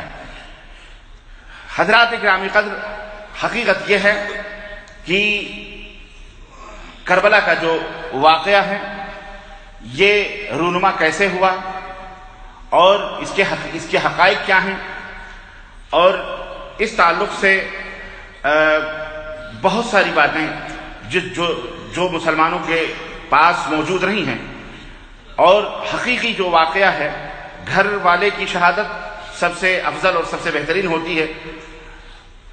اس واقعہ کربلا کو میں نے آپ کو شروع سے بتایا تھا کہ کچھ ایسے ہر دور میں یہ حقیقت رہی ہے کہ اہل باطل، شر پسند قسم کے لوگ، وہ کوشش یہ کرتے ہیں کہ اپنی نسبت ایسی شخصیات یا ایسے لوگوں سے کی جائیں جن کے ساتھ نسبت کر کے وہ خود کو معتبر اور مقبول لوگوں کی نظروں میں محبوب بنائیں، اور اس بہانے سے وہ اپنے باطل افکار، عقائد، مذاہب اور خیالات کو لوگوں کے درمیان ڈالنے کی کوشش کریں۔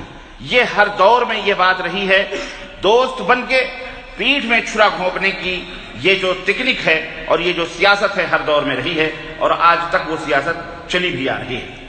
یہی حال کچھ یوں ہوا۔ شیعہ حضرات انہوں نے بھی یہی حال کیا۔ حضرت علی ابن ابی طالب رضی اللہ تعالیٰ عنہ اور اہل بیت سے اپنے تعلق کو جوڑنے کی کوشش کی، بلکہ جوڑا، اور انہوں نے ان کی محبت اور ان کی الفت کا دم بھرا، اور دنیا کو یہ باور کرانے کی کوشش کی کہ ہمیں حقیقی طور پر ان سے محبت ہے۔ حالانکہ یہ جیسا کہ میں نے بتایا کہ اس فرقے کو، رافضی فرقے کو پیدا کرنے والا وہی عبداللہ ابن سبا یہودی، جو یہودی تھا اصل میں، لیکن اس کی بھی سازش اور اس کی بھی تکنیک دیکھیے کہ وہ بھی مدینہ آیا، حضرت عثمان غنی کے ہاتھوں پر کلمہ پڑھا، اور کلمہ پڑھ کے اپنی نسبت گویا کہ داماد رسول حضرت سیدنا عثمان غنی رضی اللہ تعالیٰ عنہ کی طرف کر کے صحابہ کی شاگردی اختیار کر کے، اور اس طرح سے اس نے اپنے سموم، اپنے زہر اور اس کے جو باطل خیالات، اور باطل تو خیالات یہودی ہی ہیں، انہوں نے اپنی دشمنی اس طرح سے ادا کری کہ دوست بن کر کے اور حضرت علی کی محبت قدم بھر کر کے اور کلمہ پڑھ کر کے، کلمے کی محبت قدم بھر کے، اس طرح سے اس نے مسلمانوں کے درمیان ایسے لوگوں کو پیدا کیا، اور اس طرح سے جناب علی، اس کے پاداش میں سیدنا عثمان غنی شہید ہوئے، سیدنا علی بن ابی طالب شہید ہوئے، اور اسی طرح سے سیدنا امیر معاویہ کو زخم لگے۔ یہی سلسلہ چلتا چلتا حضرت حسن کو بھی چھرے مارے گئے، اور وہ بھی گویا زہر دے کر، زہر کے ذریعے سے انہیں بھی شہید کیا گیا، اور اس طرح سے سلسلہ چلتا چلا تو جناب علی سیدنا حسین ابن علی رضی اللہ تعالی عنہما تک یہ سلسلہ آیا۔ یہ ہر دور میں رہا ہے، اور جھوٹ کو سچ اور سچ کو جھوٹ بنانے کی کوششیں ہر دور میں رہی ہیں۔ چنانچہ یہی کچھ قصہ واقعات کربلا کے ساتھ بھی ہوا۔ ایک راوی ہے، راوی کہتے ہیں روایت کرنے والے کو، بیان کرنے والے کو، جس کا نام تاریخ میں ابو مخنف، اور ایک راوی ہے ہشام بن محمد صاحب۔ یہ وہ راوی ہیں جنہوں نے واقعات کربلا کو شروع میں سب سے پہلے انہوں نے اس کو بیان کیا، اور انہوں نے خوب اس کے اندر اس نے غلو کر کے، نمک مرچ لگا کر کے امت کے درمیان اختلافات کو ہوا دینے کی کوشش کی۔ علامہ حافظ ابن تیمیہ رحمہ اللہ اپنی کتاب منہاج السنہ میں تحریر فرماتے ہیں کہ ابو مخنف و ہشام بن محمد بن صائب وامثالهما من المعروفین بالکذب عند اہل العلم، کہ ابو مخنف اور ہشام بن محمد بن صائب یہ وہ لوگ ہیں جو جھوٹ بولنے میں افتہ ہیں، اور مشہور ہیں تمام محدثین کے نزدیک کہ یہ بڑے کذاب اور بڑے جھوٹے لوگ ہیں۔ منہاج السنہ کے اندر، اور علامہ ذہبی نے الاعتدال اپنی کتاب کے اندر اس بات کو لکھا۔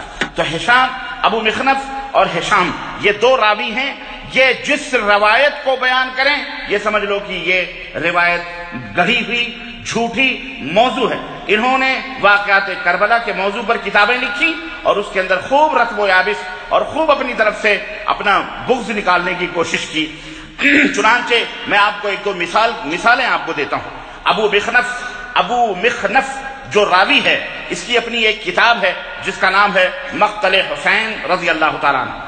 اس میں ایسی عجیب و غریب باتیں یہ اور روایات بیان کرتا ہے جنہیں عقل بھی تسلیم نہیں کرتی ہے، چہ جائے کہ یہ روایتاً یہ بات صحیح ہو۔ چنانچہ وہ لکھتا ہے کہ جب حضرت حسین رضی اللہ تعالیٰ عنہ کو شہید کر دیا گیا تو ان کا گھوڑا ہنہنانے لگا اور میدان کربلا میں وہ دوڑنے لگا اور مقتولین کی لاشوں کے پاس سے گزرتا اور پھر حضرت حسین کی لاش کو تلاش کرتا تھا، دیکھ رہا تھا کہ حضرت حسین کی لاش کہاں ہے۔ چنانچہ تلاش کرتے کرتے وہ حضرت حسین رضی اللہ تعالیٰ عنہ کی لاش کے پاس آ کر کے ٹھہر گیا اور اس نے اپنی پیشانی گھوڑے نے حضرت حسین کے لہو میں ڈبو دی اور وہ اگلے پاؤں سے زمین پر پٹکنے لگا اور اس قدر زور زور سے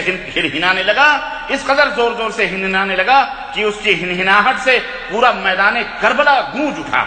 ابن سعد کی نظر حضرت حسین کے گھوڑے پر جب پڑی تو اس نے اپنے دوستوں سے کہا، فوج سے کہا کہ اللہ کی مار ہو تم پر، اس گھوڑے کو فوری طور پر میرے پاس لاؤ، یہ تو رسول اللہ صلی اللہ علیہ وسلم کا گھوڑا ہے اور ان کے نبی صلی اللہ علیہ وسلم کے عمدہ گھوڑوں میں سے ایک گھوڑا ہے۔ لشکریوں نے اس کا تعاقب کیا لیکن وہ گھوڑا بھاگا اور جب دیکھا کہ لوگ اسے پکڑنا چاہتے ہیں تو وہ زمین پر پاؤں پٹکنے لگا اور اپنی مدافعت کرنے لگا، حتیٰ کہ اس نے بہت سے آدمیوں کو ہلاک کیا، کئی شہسواروں کو گھوڑے سے گرا دیا، مگر لشکری اسے گرفتار نہ کر سکے، اس گھوڑے کو کے اوپر قابو نہ پا سکے۔ یہ کتاب ہے ابو مخنف کی جس کا نام ہے مقتل حسین ابن علی رضی اللہ تعالی عنہ۔ اس کے صفحہ نمبر 94 میں یہ بات یہ لکھتا ہے۔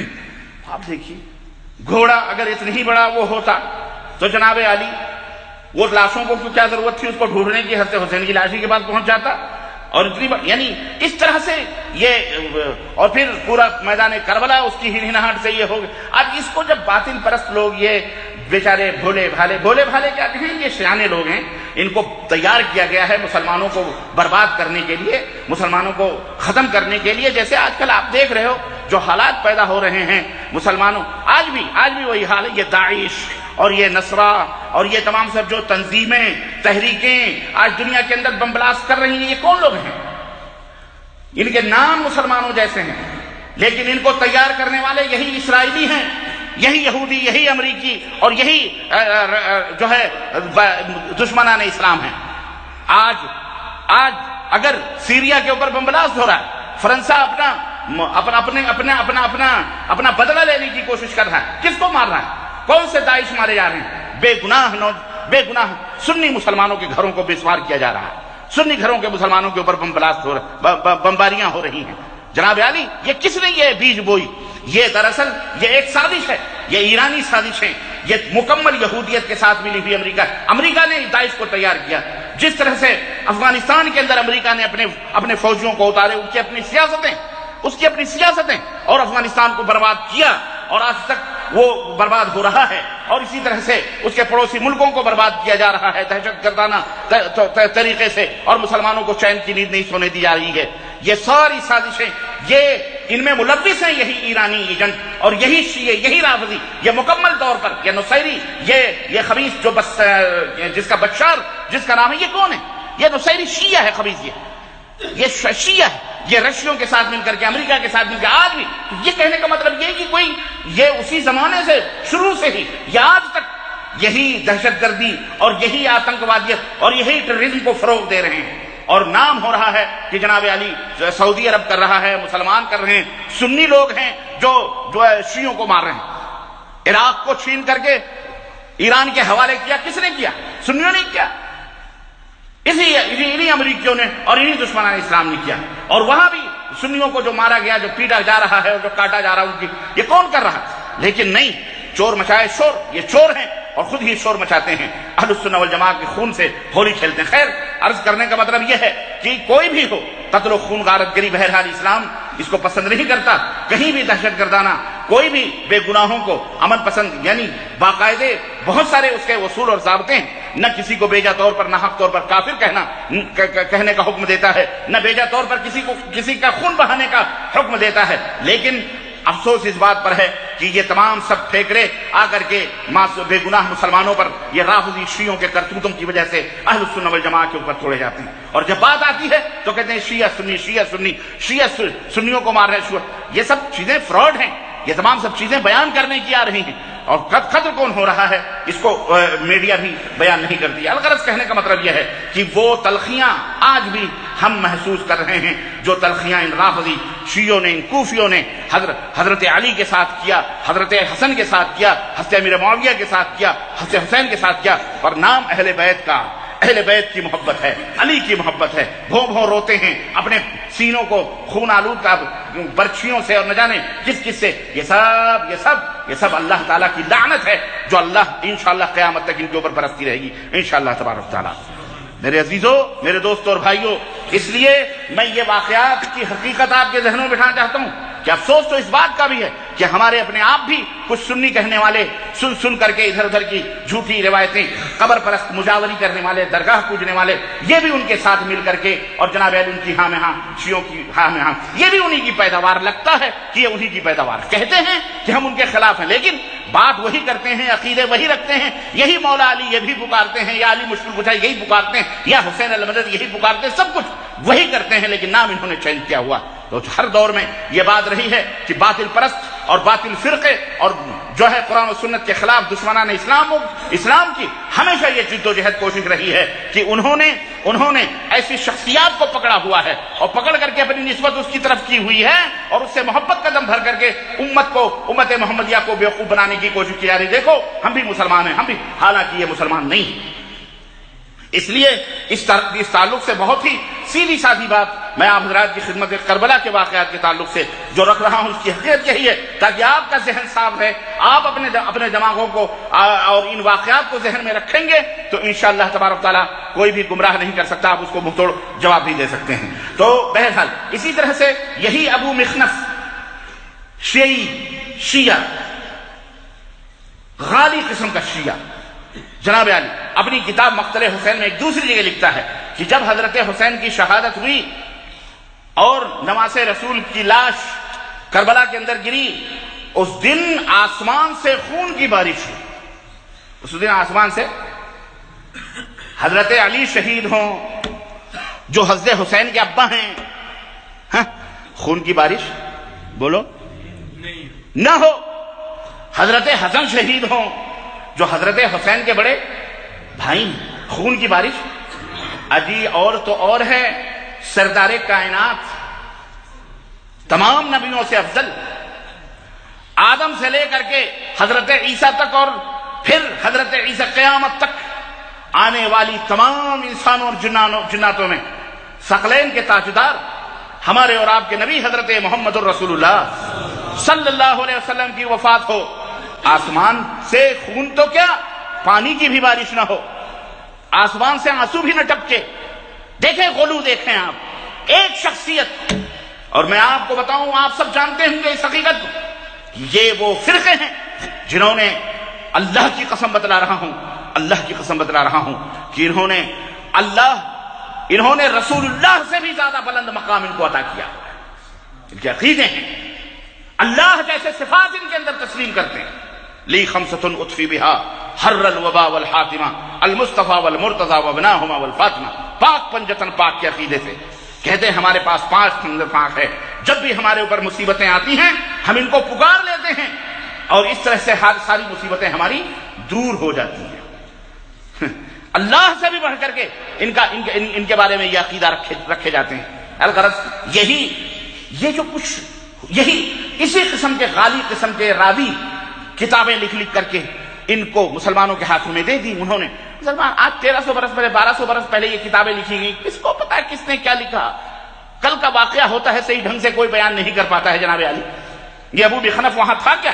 لیکن نہیں، شیعہ رافضی اپنے خبث سے باطن، یہودیوں کی پیداوار، اپنے ہی خبث سے باطن کا اس طرح سے اظہار کرتے ہیں۔ واقعہ کربلا کا اس طرح سے واقعہ کربلا کا ایک راوی ہے عمار الدہنی، اس کے بارے میں یہ بھی شیعہ ہے، لیکن اہل السنہ والجماعہ کا بیان ہے کہ یہ ایسا غالی قسم کا یعنی نہایت ہی متاثر قسم کا شیعہ نہیں تھا. البتہ یہ ہے یہ کوئی بھی بات بیان کرتا تھا تو سچا بیان کرتا تھا.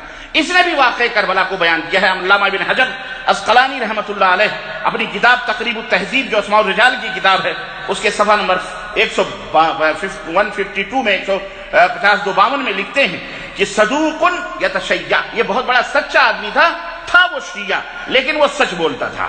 عمار الدہنی اسی طرح سے تنقیح المقال میں بھی لکھتے ہیں کہ کان شیعا ثقۃ، یہ شیعہ ضرور تھا لیکن ثقہ راوی تھا، اس کا عقیدہ شیعی رکھتا تھا لیکن قابل اعتبار آدمی تھا. عمار دہنی یہ شیعہ اور سنی دونوں کے نزدیک قابل اعتبار ہے. شیعہ بھی اسے قابل اعتبار مانتے ہیں اور اہل السنہ بھی اسے قابل اعتبار مانتے ہیں. تاریخ طبری، تہذیب التہذیب، الاصابہ فی تمیز الصحابہ، یہ اہل السنہ والجماعہ کی کتابیں، علامہ ابن حجر کی، علامہ ذہبی کی، طبری کی، اور یہ کتابوں کے اندر یہ تمام سب باتیں موجود ہیں. چنانچہ آئیے اس کی زبانی کربلا کا واقعہ سنتے ہیں جو دونوں کے ہاں معتبر ہے. وہ بھی معتبر، شیعہ بھی مانتا ہے بھی مانتا. اب سنیے اس کی روایتوں کو یہ لوگ کس طرح چھپاتے ہیں. ہم انہی کی کتاب سے اس بات کو نوٹ کرتے ہیں. عمار دہنی یہ روایت کرتا ہے، اس نے کہا کہ محمد بن علی بن حسین، یہ کون ہے محمد بن علی بن حسین؟ حضرت حسین کے پوتے ہیں جن کو ابو جعفر بھی کہا جاتا ہے، جن کو باقر بھی کہا جاتا ہے. ابو جعفر باقر لقب ہے، ٹھیک ہے. تو یہ ان کے پوتے ہیں. امام محمد باقر رحمہ اللہ سے عرض کیا، یعنی ان کا نام محمد باقر ہے نا، لیکن محمد باقر ہے اور اصل میں یہ محمد بن علی بن حسین، حضرت حسین کے بیٹے کا نام علی. اور یہ علی کون ہے معلوم ہے آپ کو؟ علی یہی زین العابدین ہیں، حضرت زین العابدین رحمہ اللہ، جو جنہیں بیمار کربلا کہا جاتا ہے. یہی ایک باقی تھے، باقی سب میدان کربلا میں شہید کر دیے گئے. ان کا نام علی بن حسین اور علی کے بیٹے محمد. تو چونکہ وہ بیمار کربلا تھے، انہوں نے اپنی آنکھوں سے وہ منظر دیکھا، باپ نے بیٹے کو پورے واقعات بتائے. اب بیٹا محمد الباقر جو ہیں وہ پوری کہانی بتا رہے ہیں. چنانچہ عمار الدہنی کہتا ہے کہ اس نے محمد بن علی بن حسین سے عرض کیا، یعنی امام محمد باقر سے، کہ مجھ سے کربلا کا واقعہ ایسے انداز سے بیان کریں کہ گویا آپ خود وہاں موجود تھے. آپ اس طرح سے بیان کریں جیسے آپ سب کچھ دیکھ رہے تھے، چنانچہ اور آپ کے سامنے ہو رہا تھا. اس پر محمد باقر رحمہ اللہ نے واقع کربلا بیان کرنا شروع کیا اور انہوں نے بیان. اب آئیے ان کی زبانی، یہ بھی اہل بیت ہیں، اہل بیت کی زبانی کربلا کی کہانی آپ سماعت فرمائیں. لکھتے ہیں، کہتے ہیں کہ امیر معاویہ رضی اللہ تعالیٰ عنہ کے انتقال کے بعد ولید ابن عتبہ بن ابو سفیان، جو حضرت معاویہ رضی اللہ تعالیٰ عنہ کا بھتیجا اور یزید کا چچیرا بھائی، یزید کے چچیرے بھائی تھے، یہ مدینے کے گورنر تھے. حضرت امیر معاویہ رضی اللہ تعالیٰ عنہ نے ان کو مدینے کا گورنر بنایا تھا. جب حضرت امیر معاویہ کی وفات ہو گئی تو یزید نے ولید ابن عتبہ کو خط بھیجا اور کہا کہ سارے مدینے کے لوگوں سے اعلان کر دو کہ وہ تمہارے ہاتھوں پر میری بیعت قبول کریں. بیعت میں چنانچہ یہ خبر صحابہ کرام تک پہنچی اور انہوں نے اپنی اپنی بیعتیں ولید ابن عتبہ کو دے دی، یعنی ہاں ہم بیعت کرتے ہیں. حضرت حسین ابن علی رضی اللہ تعالی عنہما تک ان کو بھی بلایا گیا اور کہا گیا کہ وہ یزید نے خبر پہنچائی ہے کہ اہل مدینہ سب لوگوں نے بیعت کر لی ہے، اہل مدینہ بھی بیعت اپنی کریں. تو حضرت حسین رضی اللہ تعالیٰ عنہ نے کہا کہ مجھے سوچنے کا موقع دیا جائے، مہلت دی جائے اور نرمی اختیار کی جائے. چنانچہ حضرت حسین رضی اللہ تعالیٰ عنہ کو مہلت ملی اور ان کو کہا گیا ٹھیک ہے آپ سوچ سمجھ کر کے پھر بیعت کیجیے گا. ان کو مہلت دے دی گئی اور اسی رات حضرت حسین رضی اللہ تعالیٰ عنہ مدینہ سے نکل کر مکہ المکرمہ چلے آئے. جب آپ مکہ معظمہ پہنچ گئے اور وہ حج کے ایام تھے، ذی الحجہ کا یا ذی الحجہ کا مہینہ تھا، تو وہاں پر جب پہنچے تو کوفیوں نے، کوفہ والوں نے، اور آپ کو یہ بھی معلوم ہونا چاہیے کہ اس وقت اسلامی سلطنت کا جو اسلامی سلطنت دارالسلطنت تھا وہ کہاں تھا؟ کوفہ کے اندر تھا. میں نے بتایا تھا کہ تینوں صحابہ خلفائے راشدین حضرت عثمان غنی تک دارالسلطنت مدینہ تھا، لیکن جب حضرت علی رضی اللہ تعالیٰ عنہ کو خلیفہ بنایا گیا تو ظالموں نے حضرت علی کو اب ظاہر بیچارے وہ بھی مجبور ہی تھے، ان کو ورغلا کا کوفہ دارالسلطنت منتقل کیا گیا۔ گھر سے نکال کر آدمی کو مارنا بڑا آسان ہوتا ہے، تو ان کوفی و خبیثوں نے انہوں نے نکال کر کے وہاں لے کر کے گئے ان بلوائیوں نے، اور وہیں پر دارالسلطنت کوفہ کو ٹھہرایا گیا۔ چنانچہ کوفیوں ہی نے حضرت حسین کے پاس خطوط بھیجے۔ ایک روایت میں آتا ہے 500 خطوط بھیجے، ایک روایت میں آتا ہے بوریاں بھر کی خطیں آئیں، ایک روایت میں آتا ہے کئی ہزار خطوط کوفیوں نے بھیجے، اور ان خطوں میں انہوں نے یہی قاصد اور پیغامات بھی بھیجے اور عرض کیا کہ اے حسین ابن علی رضی اللہ تعالیٰ عنہ، آپ کوفہ تشریف لے آئیں، ہم آپ کی بیعت کرنا چاہتے ہیں، ہم لوگوں نے یزید کی بیعت سے انکار کر دیا ہے، آپ کوفہ آ جائیں، ہم آپ کی بیعت کرنا چاہتے ہیں۔ ہم اس کے گورنر کے پیچھے بھی نماز نہیں ادا کرتے۔ اس وقت حضرت نعمان ابن بشیر رضی اللہ تعالیٰ عنہ گورنر تھے، صحابی رسول۔ کوفے کے لوگوں نے کہا کہ ہم اس کے پیچھے بھی نماز نہیں پڑھ رہے ہیں۔ اب آپ غور کیجئے ذرا ان جملوں پر، جو صحابی رسول کے پیچھے نماز نہ پڑھے وہ کون ہو سکتا ہے؟ وہ حضرت حسین کا دوست ہو سکتا ہے؟ لیکن نہیں، خیر واقعہ ہے۔ عمار ابن دہنی کہتا ہے حضرت محمد باقر یعنی حضرت حسین کے پوتے یہ بیان کرتے ہیں کہ انہوں نے یہ کہا کہ ہم اس کے گورنر کے پیچھے بھی ہم نے نماز پڑھنا چھوڑ دیا ہے۔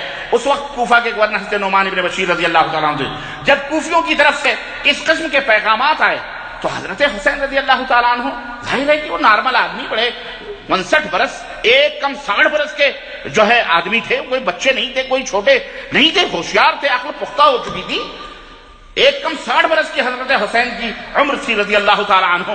چنانچہ انہوں نے کہا یہ کیسے؟ چنانچہ ان پروگرام تو بنانے سے پہلے وہاں کے حالات کی تحقیق کے لیے حضرت مسلم بن عقیل رضی اللہ تعالیٰ عنہ جو ان کے چچیرے بھائی تھے، ان کو کہا تم ایسا ہے تم جا کے دیکھو کہ کوفہ والوں کا کیا حال ہے۔ تحقیق کے لیے ان کو پہلے روانہ کیا۔ چنانچہ حضرت مسلم بن عقیل مکہ سے واپس ہوئے، مدینہ آئے، اور مدینہ سے 2 آدمیوں کو اپنے ہمراہ لیا اور لے کر کے کوفہ کی طرف روانہ ہوئے۔ انتہائی خطرناک راستوں سے گزرتے ہوئے اور ریگستانی علاقوں سے وہ کوفہ کی طرف روانہ ہوئے، یہاں تک کی روایت میں آتا ہے کہ ایک رہبر، 2 رہبر تھے، اس میں ایک رہبر اتنی خطرناک راستے سے لے کے گئے تھے وہ لوگ کہ پیاس کی شدت سے راستے ہی کے اندر وہ انتقال کر گیا۔ ان کا جو ایک گائیڈ تھا وہ انتقال کر گیا۔ اس صورتحال کو دیکھ کر حضرت مسلم بن عقیل رضی اللہ تعالیٰ عنہ نے پھر ایک قاصد کو بھیجا اور کہا کہ جا کر کے ان سے کہہ دیا جائے کہ حضرت حسین سے معذرت کر لو کہ یہ بہت خطرناک راستہ ہے، مجھے معاف کر دیں، مجھے وہاں نہ بھیجیں۔ لیکن حضرت حسین رضی اللہ تعالیٰ عنہ نے انہیں معذرت ان کی قبول نہیں کی اور کہا نہیں، تم سفر کو جاری رکھو اور کوفہ جا کر کے پتہ لگاؤ۔ وہاں جا کر کے حضرت مسلم بن عقیل رضی اللہ تعالیٰ عنہ ایک کوفی اوسجا کے گھر میں جا کر کے قیام کیا، اور کوفیوں نے جب دیکھا کہ مسلم بن عقیل جو نبی حضرت حسین، ان کو بتایا کہ ہم کو حضرت حسین نے بھیجا ہے حقیقت احوال کے لیے، تو چنانچہ خفیہ طور پر کوفی ان سے ملنا شروع ہوئے، خفیہ طور پر ان سے دھیرے دھیرے ملنا شروع ہوئے، اور تقریباً 12,000 کوفیوں نے حضرت مسلم بن عقیل کے ہاتھوں پہ بیعت کی۔ کتنے؟ اور ایک روایت میں آتا ہے تقریباً 40,000 کی تعداد تھی بعد میں دھیرے دھیرے۔ چنانچہ اس وقت 12,000 کوفیوں نے حضرت حسین رضی اللہ تعالیٰ عنہ کے ہاتھ پر کے لیے بیعت کی حضرت مسلم بن عقیل کے ہاتھوں پر، اور جب دیکھا حضرت مسلم عقیل نے کہ اتنی بڑی جم غفیر ہمارے ساتھ بیعت کر رہی ہے، تو قاصدوں کو بھیجا مکہ اور خط دے کر کے بھیجا کہ میرے چچیرے بھائی اس وقت کوفہ کے لوگ تیار ہیں، واقعی جو خطوط گئے ہیں وہ صحیح ہیں، آپ فوری طور پر آ جائیں اور ان کی بیعت قبول فرمائیں۔ ادھر قاصد گیا ادھر مدینہ مکہ ان کا پیغام لے کر کے، اور ادھر امام مسلم جو ہے کوفہ کے جو گورنر حضرت نعمان ابن بشیر رضی اللہ تعالیٰ عنہ نے جب دیکھا یہ حال چال، خاموش رہے، وہ سیدھے سادے آدمی، لیکن ایک یزید ابن معاویہ کے چاہنے والوں میں سے ایک شخص جس کا نام عبداللہ ابن مسلم حضرمی تھا، اس نے حضرت نعمان ابن بشیر سے کہا کہ شہر کے حالات خراب ہو رہے ہیں، لوگ یزید کی بیعت کے بجائے مسلم بن عقیل کے ہاتھوں بیعت کر رہے ہیں اور آپ خاموش بیٹھے، آپ کچھ نہ کچھ کیجئے۔ لیکن ان کی خاموشی بدستور قائم رہی۔ اس عبداللہ ابن مسلم نے ایک قاصد کو بھیج کر کے ملک شام حضرت یزید رحمہ اللہ تک یہ خبر پہنچائی کہ یہاں شہر کے حالات بڑے گڑبڑ کر رہے ہیں، اور یہاں نعمان ابن بشیر رضی اللہ تعالیٰ عنہ بالکل خاموش ہیں۔ اس کے بعد یزید نے اپنے ایک آزاد کردہ غلام کو بلایا جس کا نام سرحون تھا، اس سے مشورہ کیا۔ اس نے کہا اگر آپ کے والد زندہ ہوتے اور میں کوئی مشورہ دیتا تو وہ ضرور قبول کرتے تھے، تو کیا آپ کو اگر کوئی مشورہ میں دوں تو آپ قبول کریں گے؟ اور یزید نے کہا بے شک قبول کریں گے۔ سرحون نے جو آزاد کردہ غلام تھا اس نے کہا آپ ایسا کرو، عبید اللہ ابن زیاد جسے آپ نے بصرہ کا گورنر بنایا ہے وہاں سے ہٹا کر کوفہ کا گورنر بنا دو، معاملات صحیح ہو جائیں گے۔ یزید نے کہا میں تو یہ سوچ رہا تھا کہ اس کو بصرہ کے گورنری سے بھی ہٹا دیں، لیکن خیر آپ مشورہ دے رہے ہیں تو کوئی بات نہیں۔ چنانچہ ان کو حکم بھیجا کہ تم فوری طور پر بصرہ سے نکل کر کے اور تم کوفہ کی گورنری قبول کرو۔ یہ عبید اللہ ابن زیاد وہاں سے صرف روایتوں کے اندر 6 یا 8 یا 12 اس طرح کے الفاظ آتے ہیں، صرف 6 یا 8 آدمیوں کو اپنے ساتھ لیا اور راتوں رات کوفہ رات کو پہنچا، اور جناب علی کوفہ کے لوگ اپنے اپنے گھروں کے دروازوں پر جیسے لوگ بیٹھتے ہیں، شام کا وقت تھا، اس نے ڈانٹا باندھا۔ عبید اللہ ابن زیاد نے ڈانٹا یوں ہوتا ہے، یوں باندھتے ہیں، ڈانٹا منہ باندھ کر کے، اور ان کے جو بیٹھے ہوئے لوگ تھے ان کی طرف سے گلیوں میں گزرتے رہے۔ ان لوگوں نے سوچا کہ حضرت حسین رضی اللہ تعالیٰ عنہ تشریف لے آئیں، چنانچہ جس مجلس سے گزرتا اس مجلس سے یہی صدا آتی سلام علیک یا ابن علی حسین رضی اللہ تعالیٰ، حسین سلام علیک یا حسین، سلام علیک یا حسین۔ اس طرح سے وہ سمجھ گیا کہ حالات یہاں گڑبڑ چل رہے ہیں۔ اس نے کہا ٹھیک ہے، چنانچہ رات کے وقت وہ وہاں اپنے قصر میں، اپنی عمارت گورنری ہاؤس وہاں پہنچا، اور صبح جب ہوئی تو ابن زیاد نے کوفہ کے جو سردار تھے ان کو بلایا اور اپنے ایک غلام کو 3000 درہم دیا اور کہا کہ جا کے پتہ لگاؤ کہ یہ مسلم بن عقیل کہاں چھپے ہوئے ہیں، کہاں بیعتیں ہو رہی ہیں، کون بیعت لے رہا ہے، پتہ لگاؤ، لیکن اپنے آپ کو ظاہر یہ نہ کرنا کہ میں کون ہوں، تم یہ ظاہر کرنا کہ میں حمص سے آیا ہوں، یعنی ملک شام سے آیا ہوں، وہاں کا باشندہ ہوں اور میں بیعت کرنے کے لیے آیا ہوں، اور یہ رقم 3000 کی ان کی خدمت میں پیش بھی کرنی ہے جو آپ کے مشن کے لیے خرچے کے لیے میں دینا چاہتا ہوں۔ غلام اس بہانے کو لے کر کے کوفہ کے اندر ڈھونڈتا رہا، چنانچہ ایک آدمی اسے ملا، اس نے کہا ہاں تم نے تو بہت، اور وہ رقم پیش کی اور بیعت کا ارادہ ظاہر کیا، تو اس آدمی نے خوش ہو کر کہا کہ تمہیں ہدایت کا راستہ بھی نصیب ہو گیا ہے، لیکن افسوس کہ ابھی تک ہمارا کام مکمل نہیں ہوا ہے، ہمیں جو کرنا ہے، لیکن آؤ ہم جو ہے تمہیں وہاں تک پہنچاتے ہیں، مسلم بن عقیل تک۔ چنانچہ وہ آدمی غلام کو لے کر کے مسلم بن عقیل تک پہنچا، مسلم بن عقیل رضی اللہ تعالیٰ عنہ کی خدمت میں اس نے وہ 3000 درہم پیش کیے، بیعت کی، اور وہاں سے جب واپس آیا تو سیدھا ابن زیاد کے گورنری ہاؤس میں جا کے کہا فلاں فلاں جگہ مسلم بن عقیل بیٹھے ہوئے ہیں اور وہاں بیعت چل رہی۔ اس نے اسی دوران جب ابن زیاد کو پتہ چل گیا کہ مسلم بن عقیل فلاں جگہ ہیں، تو اس نے فوری طور پر پولیس کو بھیجا، لیکن اسے یہ رپورٹ بھی ملی کہ اب اس وقت وہ جس کے گھر کے اندر مسلم عقیل تھے، مسلم عقیل جس کے گھر میں تھے اوسجا کے گھر میں، وہاں سے منتقل ہو کر عروہ بن ہانی بن عروہ کے گھر آ گئے، وہاں سے اس جگہ کو چھوڑ کر ہانی بن عروہ کے گھر وہ منتقل ہو گئے۔ چنانچہ ابن زیاد کو پتہ چلا تو مسلم بن عقیل اس کو پتہ چلا کہ ہانی بن عروہ کے گھر میں موجود ہیں، اس نے سرداران کوفہ سے کہا کیا بات ہے کہ آپ سب کو میں دیکھ رہا ہوں لیکن ہانی بن عروہ نظر نہیں آ رہے ہیں، بڑی شخصیت تھی کوفہ کی، ہانی بن عروہ نظر نہیں آ رہے ہیں۔ چنانچہ محمد بن اشعث چند ساتھیوں کو لے کر کے ہانی کے دروازے پر آئے، ہانی بن عروہ اپنے گھر کے دروازے پر کھڑے ہوئے تھے، انہوں نے کہا کہ گورنر نے آپ کو مدعو کیا ہے، آپ کو بلایا ہے، لہذا آپ گورنر کے پاس چلیے۔ چنانچہ اس آدمی کے زور پر ہانی بن عروہ مجبوراً وہاں پہنچے۔ جب وہاں پہنچے تو کوفہ کے چیف جسٹس حضرت قاضی شریح رحمہ اللہ ان کی عبید اللہ ابن زیاد کے پاس بیٹھے ہوئے تھے، ان سے مخاطب ہو کر کہا، ان سے عبید اللہ ابن زیاد نے جب دیکھا کہ ہانی بن عروہ آ گئے ہیں تو چیف جسٹس قاضی شریح کو دیکھ کر کے ابن زیاد نے کہا اس احمق کو دیکھو، اس کی قضا ہمارے پاس ہے، اس کی موت ہمارے پاس لے کر کے آئی ہے۔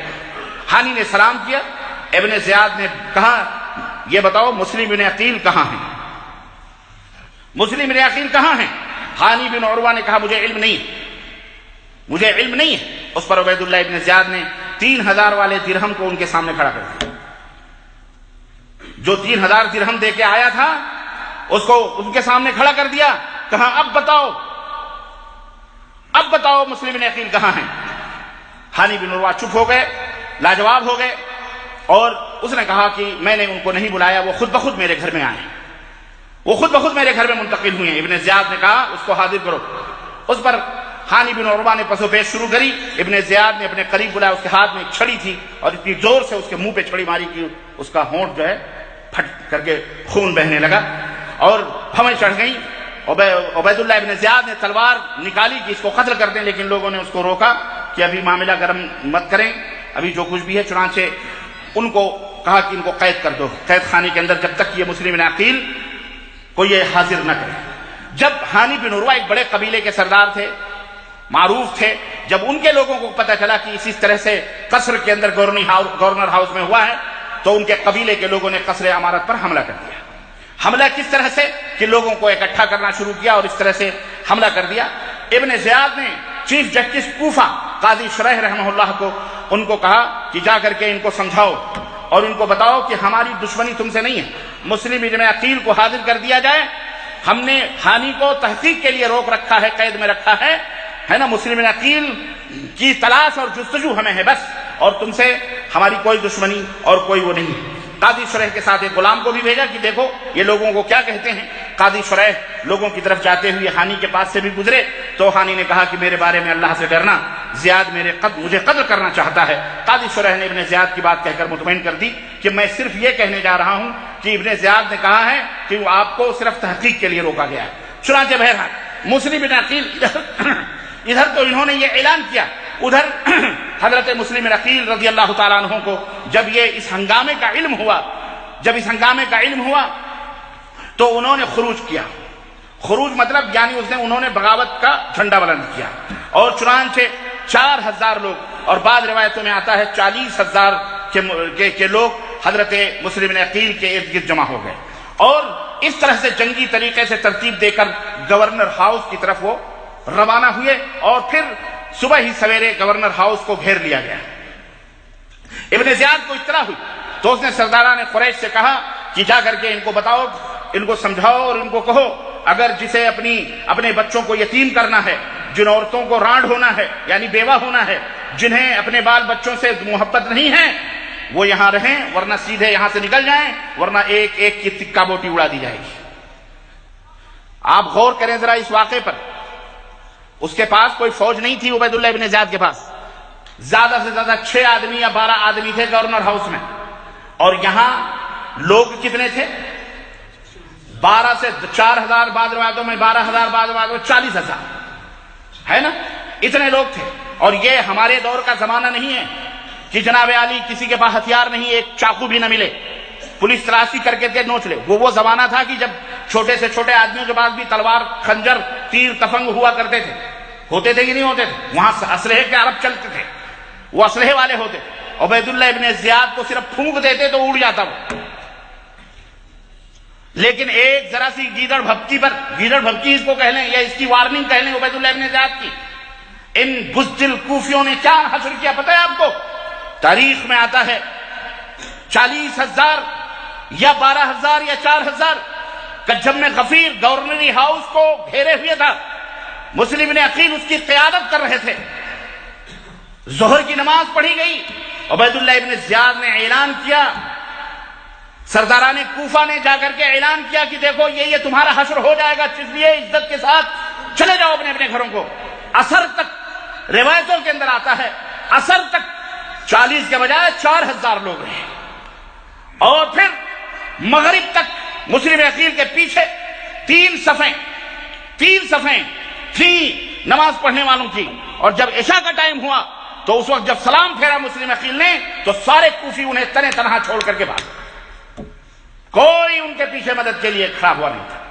یہ وہ کوفی ہیں لا یوفی۔ حضرت مسلم عقیل مسافر تنے تنہا کہاں جائیں؟ بھاگے وہاں سے۔ جب بھاگے، روایتوں کے اندر آتا ہے کہ جس طرح جس طرف بھی جس گلی میں حضرت مسلم عقیل جاتے تھے لوگ انہیں دیکھ کر اپنے دروازے بند کر لیا کرتے تھے. ایک دروازے پہ پہنچے ایک عورت کھڑی تھی. انہوں نے ان سے کہا کہ اللہ کی بندی مجھے ایک گلاس پانی پلا دو, بہت پیاس لگی ہے. کوفہ والوں نے ہمارے ساتھ دغا کیا ہے. ہائے میں نے تو خط بھیج دیے, میرا بھائی وہاں سے چل چکا ہوگا, ہائے اس کا کیا حشر ہوگا. جب میرے ساتھ انہوں نے یہ دغا بازی کری تو اس کے ساتھ کیوں نہیں دغا بازی کری. اللہ. ادھر حضرت مسلم عقیل در بدر پھرتے رہے گلیوں کے اندر. اس عورت نے پانی دیا, پلایا, دروازہ بند کر لیا. تھوڑی دیر کے بعد اس عورت نے جب دروازہ کھولا تو دیکھا کہ وہ دروازے پہ بیٹھے ہوئے. اس نے کہا اللہ کے بندے تم یہاں سے چلے جاؤ ورنہ ہم بے گناہ مارے جائیں گے. انہوں نے کہا میرے پاس کہیں کوئی ٹھکانہ نہیں, مجھے کم از کم ٹھہرنے کی جگہ دے دو ایک رات. عورت نے کہا ٹھیک ہے اندر آ جاؤ. اندر وہ حضرت مسلم عقیل کو اندر لے لیا, دروازہ بند کر دیا. تھوڑی دیر کے بعد اس عورت کا شوہر آیا, اس کو پتہ چلا کہ مسلم عقیل اس کے گھر میں ہے. فوری طور پر دروازہ کھول کے مسلم عبید اللہ ابن زیاد کے پاس گیا اور کہا کہ مسلم عقیل ہمارے گھر کے اندر موجود ہے. فوری طور پر فوج کو دی گئی, آرڈر دیا عبید اللہ ابن زیاد نے, اور راتوں رات مسلم عقیل کو دروازے کے اوپر جب دستک دی گئی تو فوج وہاں کھڑی ہوئی تھی. حضرت مسلم عقیل کو جب پتہ چلا کہ فوج پہنچ چکی ہے تو وہ بھی اب مرتے نہ تو کرتے کیا, یا تو گرفتار ہو جائیں اور بھی مرنا. اور ویسے بھی انہوں نے تلوار سونت لی اور اس طرح سے باہر نکلے کہ ہم یا تو کٹیں گے یا مریں گے. لیکن اس نوجوان نے کہا کہ ہم آپ کی حفاظت کی ذمہ داری لیتے ہیں, آپ یہ سب کا کام نہ کریں اور سیدھے ابن زیاد کے پاس چلے چلیں, بات ختم ہو جائے گی. چنانچہ وہ اس کے کہنے پر ابن زیاد کے پاس پہنچ گئے اور وہاں جب پہنچے ابن زیاد کے پاس لے گئے.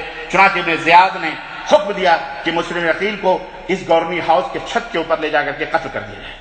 چنانچہ وہاں بے گناہ اس مسلم عقیل کے چچیرے بھائی جو حسین کے تھے اس گورنی ہاؤس کے چھت کے اوپر ان کو قتل کر دیا گیا. انا للہ و انا الیہ راجعون. اور ان کی لاش کو بازار کے اندر پھینکوا دیا گیا. کہا پھینک دو بازار کے اندر تاکہ لوگ عبرت حاصل کریں. اور ہانی بن عروہ جو تھے ان کو سر عام کوڑا کرکٹ کی جہاں جگہیں پھینکی جاتی تھیں وہاں پھانسی پہ ان کو لٹکا دیا گیا. اس طرح سے کوفہ کے اندر ابن زیاد نے کیا. ادھر تو یہ معاملہ ہوا. اب یہ خبر کون حضرت حسین تک پہنچا ہے؟ ادھر حضرت حسین رضی اللہ تعالیٰ عنہ کے پاس جب وہ خط پہنچا جس کے اندر لکھا تھا کہ آپ آ جائیے اور آپ آ جائیں اور یہاں لوگ بیعت کے لیے تیار ہیں. حضرت حسین رضی اللہ تعالیٰ عنہ مکے سے نکلے. 8 ذی الحجہ کی تاریخ جب لوگ حج کرنے کے لیے مینا جاتے ہیں, 8 ذی الحجہ کو حضرت حسین رضی اللہ تعالیٰ عنہ اپنے بچے اور مسلم بن عقیل کے ساتھیوں کو لے کر کے ان کے گھر والوں کو لے کر کے اور کوفہ کی طرف روانہ ہو رہے ہیں, جس کے اندر تقریباً روایتوں کے اندر آتا 50 جو ہے گھڑ سوار تھے یا اونٹ سوار تھے اور تقریباً 100 کے قریب پاپیادہ یعنی پیدل چل رہے تھے. یعنی 150 آدمیوں کا قافلہ مکہ سے روانہ ہونے کے لیے تیار ہوا. حضرت عبداللہ ابن عباس آئے, حضرت حسین کی بات پکڑی اور کہا کہ میرے بھائی اللہ کے لیے سفر مت کرو, ہمیں خون کی بو محسوس ہو رہی ہے. تمہیں جس طرح تمہارے باپ کو کوفیوں نے شہید کیا ایسے ہی تم کو بھی شہید کر دیں گے, مت جاؤ. حضرت عبداللہ ابن عمر نے منع کیا, سبوں نے روکا, لیکن حضرت حسین نے کہا نہیں, مجھے بلایا گیا ہے تو میں جاؤں گا. چنانچہ بہرحال حضرت قصہ مختصر یہ کہ حضرت حسین رضی اللہ تعالیٰ عنہ کوفہ کے لیے روانہ ہوئے اور آپ قادسیہ کے 3 میل کے فاصلے پر جب پہنچے تو حر ابن یزید تیمی حضرت حسین رضی اللہ تعالیٰ عنہ کے قافلے کے ساتھ ملا اور اس نے کہا کہ آپ واپس چلے جائیں. آپ کو میں وہ خبر دینے والا ہوں جس خبر کی توقع آپ کو نہیں ہوگی, آپ سن نہیں سکتے. حضرت حسین رضی اللہ تعالیٰ عنہ نے کہا کیا بات ہے؟ کہا کوفیوں نے بے وفائی کی, مسلم بن عقیل کو شہید کر دیا گیا, قتل کر دیا گیا. اور قتل کا پورا واقعہ, پوری تفصیلات حر ابن یزید تیمی نے حضرت حسین رضی اللہ تعالیٰ عنہ کو بتائی. یہ سارا قصہ سنا جب حضرت حسین رضی اللہ تعالیٰ عنہ نے, تو حضرت حسین نے کہا ٹھیک ہے اب ہم یہیں سے پھر مکہ کی طرف واپس ہوتے ہیں. یہ نقطہ دماغ میں رکھنا. حضرت حسین رضی اللہ تعالیٰ عنہ نے وہیں سے واپسی کا ارادہ بنایا کہ ہم واپس اب مکہ چلتے ہیں, ہمیں اب آگے نہیں جانا ہے. اتنی بڑی غداری اور اتنی بڑی بے وفائی. پھر لیکن مسلم عقیل رضی اللہ تعالیٰ عنہ کے بھائی ساتھ میں تھے. انہوں نے کہا ہم اتنی آسانی سے واپس نہیں جائیں گے. آپ کا بھائی اگر شہید ہوتا, قتل کر دیا جاتا تو کیا آپ ایسے ہی واپس ہو جاتے؟ خون کا بدلہ خون، جان کا بدلہ جان.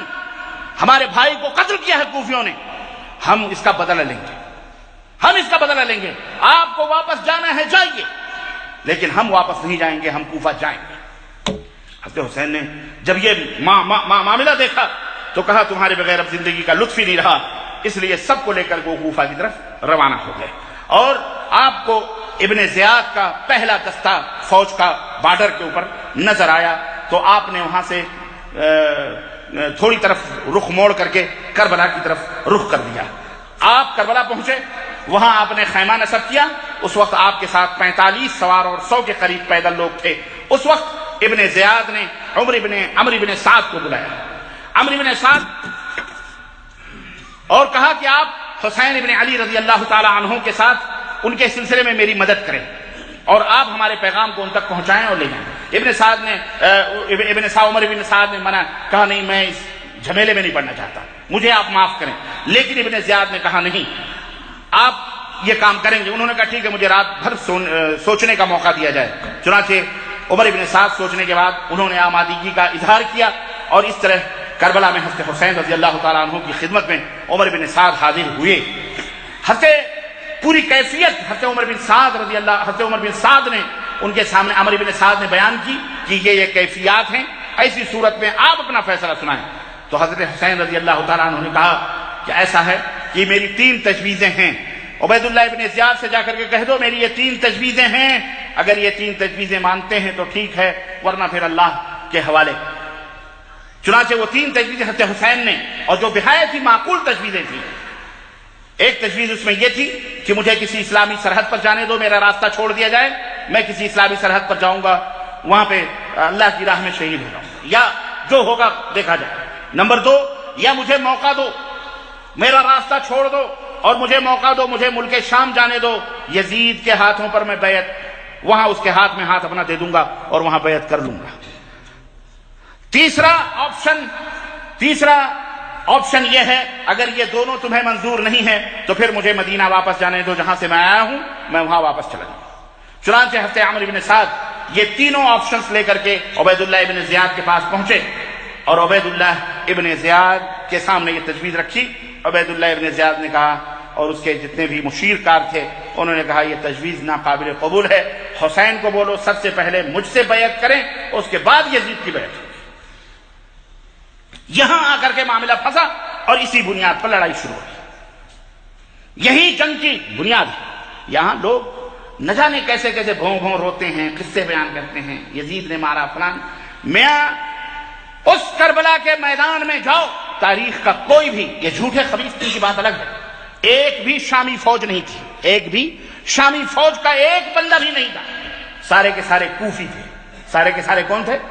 کوفی تھے، جنہوں نے حضرت مسلم عقیل کو شہید کروایا اور جو اس فوج کے اندر بھی موجود تھے. حضرت حسین رضی اللہ تعالیٰ عنہ نے کہا ایسا نہیں ہو سکتا، ہم یزید کے ہاتھ پہ بیعت کریں گے، اس کے ہاتھ پہ بیعت کیوں کریں. لیکن اسی کے اوپر تکرار اور اسی کے اوپر لڑائی شروع ہوئی اور حضرت حسین ابن علی رضی اللہ تعالیٰ عنہ کے گود میں جو بچہ تھا صاحب چھوٹا سا ان کا اپنا، اس کے اوپر کسی دشمن نے تیر مارا، وہ بھی شہید ہوا اور سارے لڑ کر کے بہرحال شہید ہوئے. اور آخر میں حضرت حسین رضی اللہ تعالیٰ عنہ تلوار لے کر کے باہر نکلے اور اس طرح سے انہیں بھی میدان کربلا میں شہید کر دیا گیا مظلومانہ طریقے سے رضی اللہ تعالیٰ عنہ.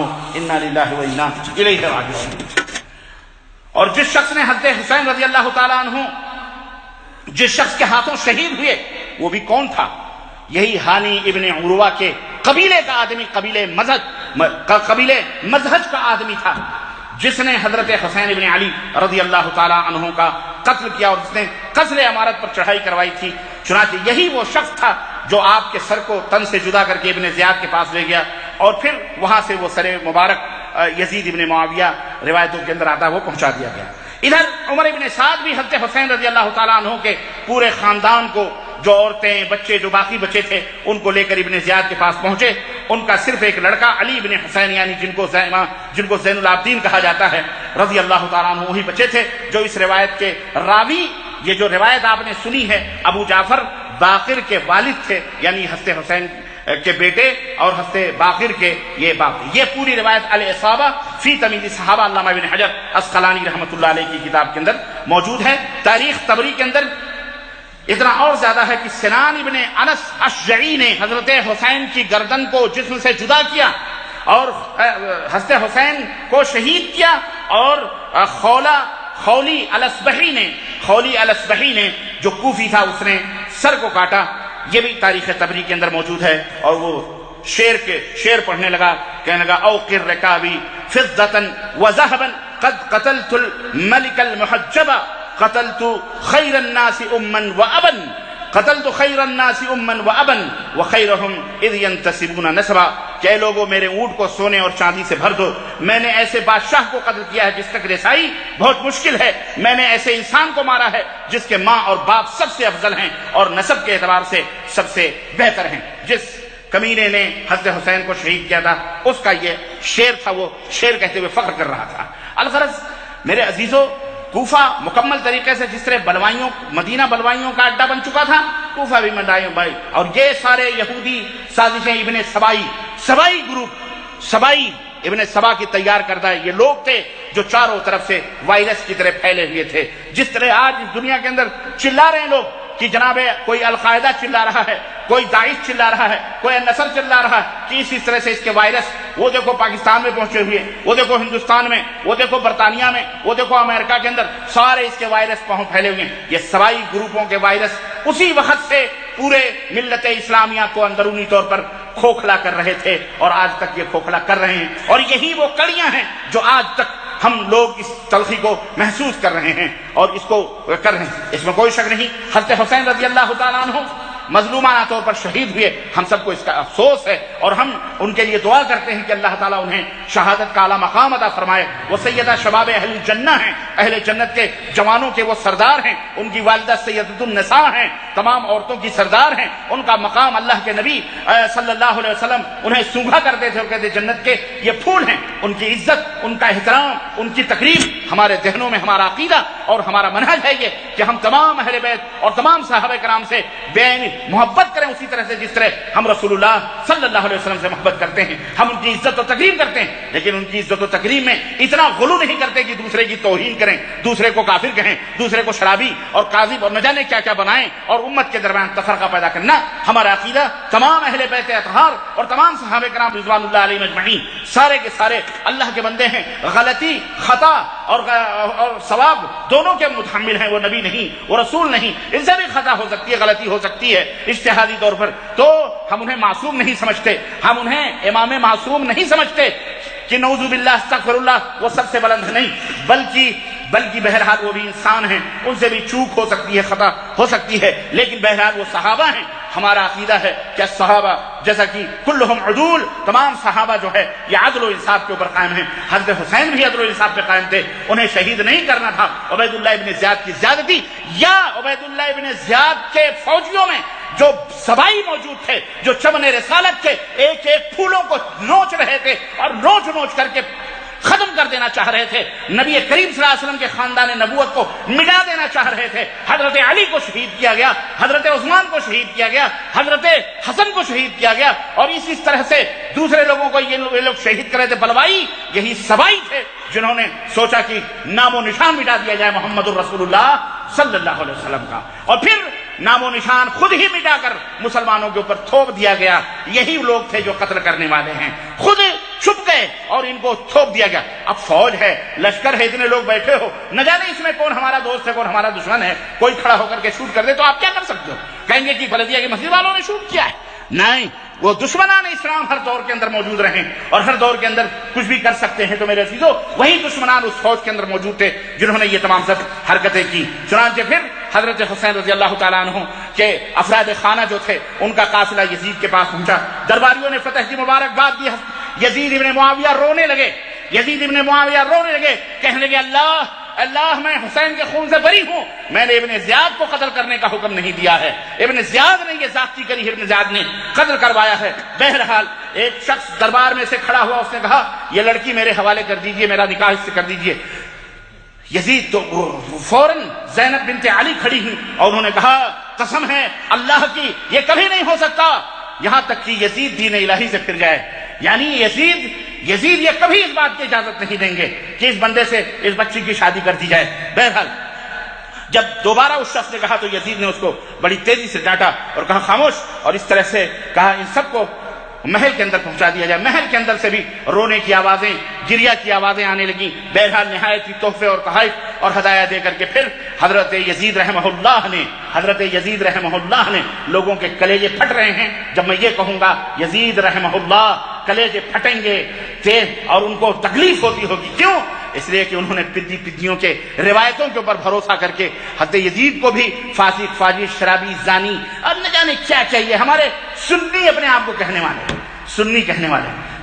للو پنچو کو یہ رحمہ اللہ گھوڑے گدھے شاہ رحمہ اللہ کہتے ہیں, اجالے شاہ لیکن یزید ابن معاویہ جنہیں امیر معاویہ نے اپنا خلیفہ منتخب کیا تھا, اپنا نائب, ان کے بارے میں چونکہ یہ ابن سبا کی پوری سازشوں کے اندر ملوث ہیں, گھرے ہوئے ہیں, ان کو تمیز نہیں ہے اور باطل کی, اس لیے اس طرح کی باتیں کرتے ہیں. بہرحال یزید نے سب کو تیار کر کے مدینہ روانہ کیا اور پھر اس طرح سے یہ پورا قافلہ مدینہ رسول صلی اللہ علیہ وسلم جو ہے لٹا پٹا قافلہ وہاں پہنچا. حضرت علامہ ابن حجر رحمۃ اللہ علیہ الاصابہ فی تمیز الصحابہ میں تحریر فرماتے ہیں قد صنف جماعۃ من القدماء فی مقتل الحسین تصانیف فیها الغث والسمین الغز والصحیح والسقیم فی هذه القصہ التي سقطها عنی, کہ متقدمین پچھلے لوگوں نے شہادت حسین کے موضوع پر بہت ساری کتابیں لکھی ہیں, لیکن وہ ساری رتب و یابس اور مکر و فریب و جھوٹ سے بھری ہوئی ہیں. لیکن یہ روایت جو میں نے آپ حضرات کی خدمت میں رکھی ہے یہ ان تمام تصانیف سے بے نیاز کر دیتی ہے. یعنی یہ سچی اور پکی روایت ہے. یہ ہے کربلا کی حقیقت جو محمد الباقر یعنی محمد بن علی بن حسین حضرت حسین کے پوتے اور زین العابدین کے صاحبزادے نے اپنی زبانی بیان کی, جو میں نے آپ حضرات کی خدمت میں رکھی ہے. اللہ تعالی ہمیں اور آپ کو حق بات کے سمجھنے اور اس کے مطابق اپنی زندگی گزارنے کی توفیق عطا فرمائے. اور اللہ تعالیٰ سے دعا کریں اللہ تعالیٰ ہم سب کے دلوں میں تمام صحابہ, تمام اہل بیت, تمام خاندان نبوت سے اللہ تعالیٰ ہمارے سینوں کو محبتوں سے روشن رکھے, معمور فرمائے اور تمام لوگوں سے الفت اور محبت اور عقیدت کرنے کی توفیق عطا فرمائے. اور اللہ ہم سب کو ان کے نقش قدم پر چلنے والا بنائے. اور اے اللہ جو بھولے بھالے لوگ ہیں جو اس طرح سے گمراہیت اور سبائی گروپوں کے اور ابن سبا کے شکار ہیں, اللہ تعالیٰ اس کی فکر کے اور اس کے منہج کے اللہ انہیں ہدایت عطا فرمائے, ان کی زبانوں کے اوپر قدغن لگائے جو صحابہ کی گستاخیاں کرتے ہیں, جو صحابہ کا یا اہل بیت کی گستاخیاں کرتے ہیں, اللہ تعالیٰ ان کی زبانوں پہ قدغن لگائے اور اللہ تبارک و تعالیٰ انہیں بھی ہدایت عطا فرمائے. آمین یا رب العالمین. بارک اللہ لنا ولکم فی القرآن العظیم ونفعنی وإیاکم بالآیات والذکر الحکیم انہ تعالی جواد کریم ملک بر رؤوف رحیم.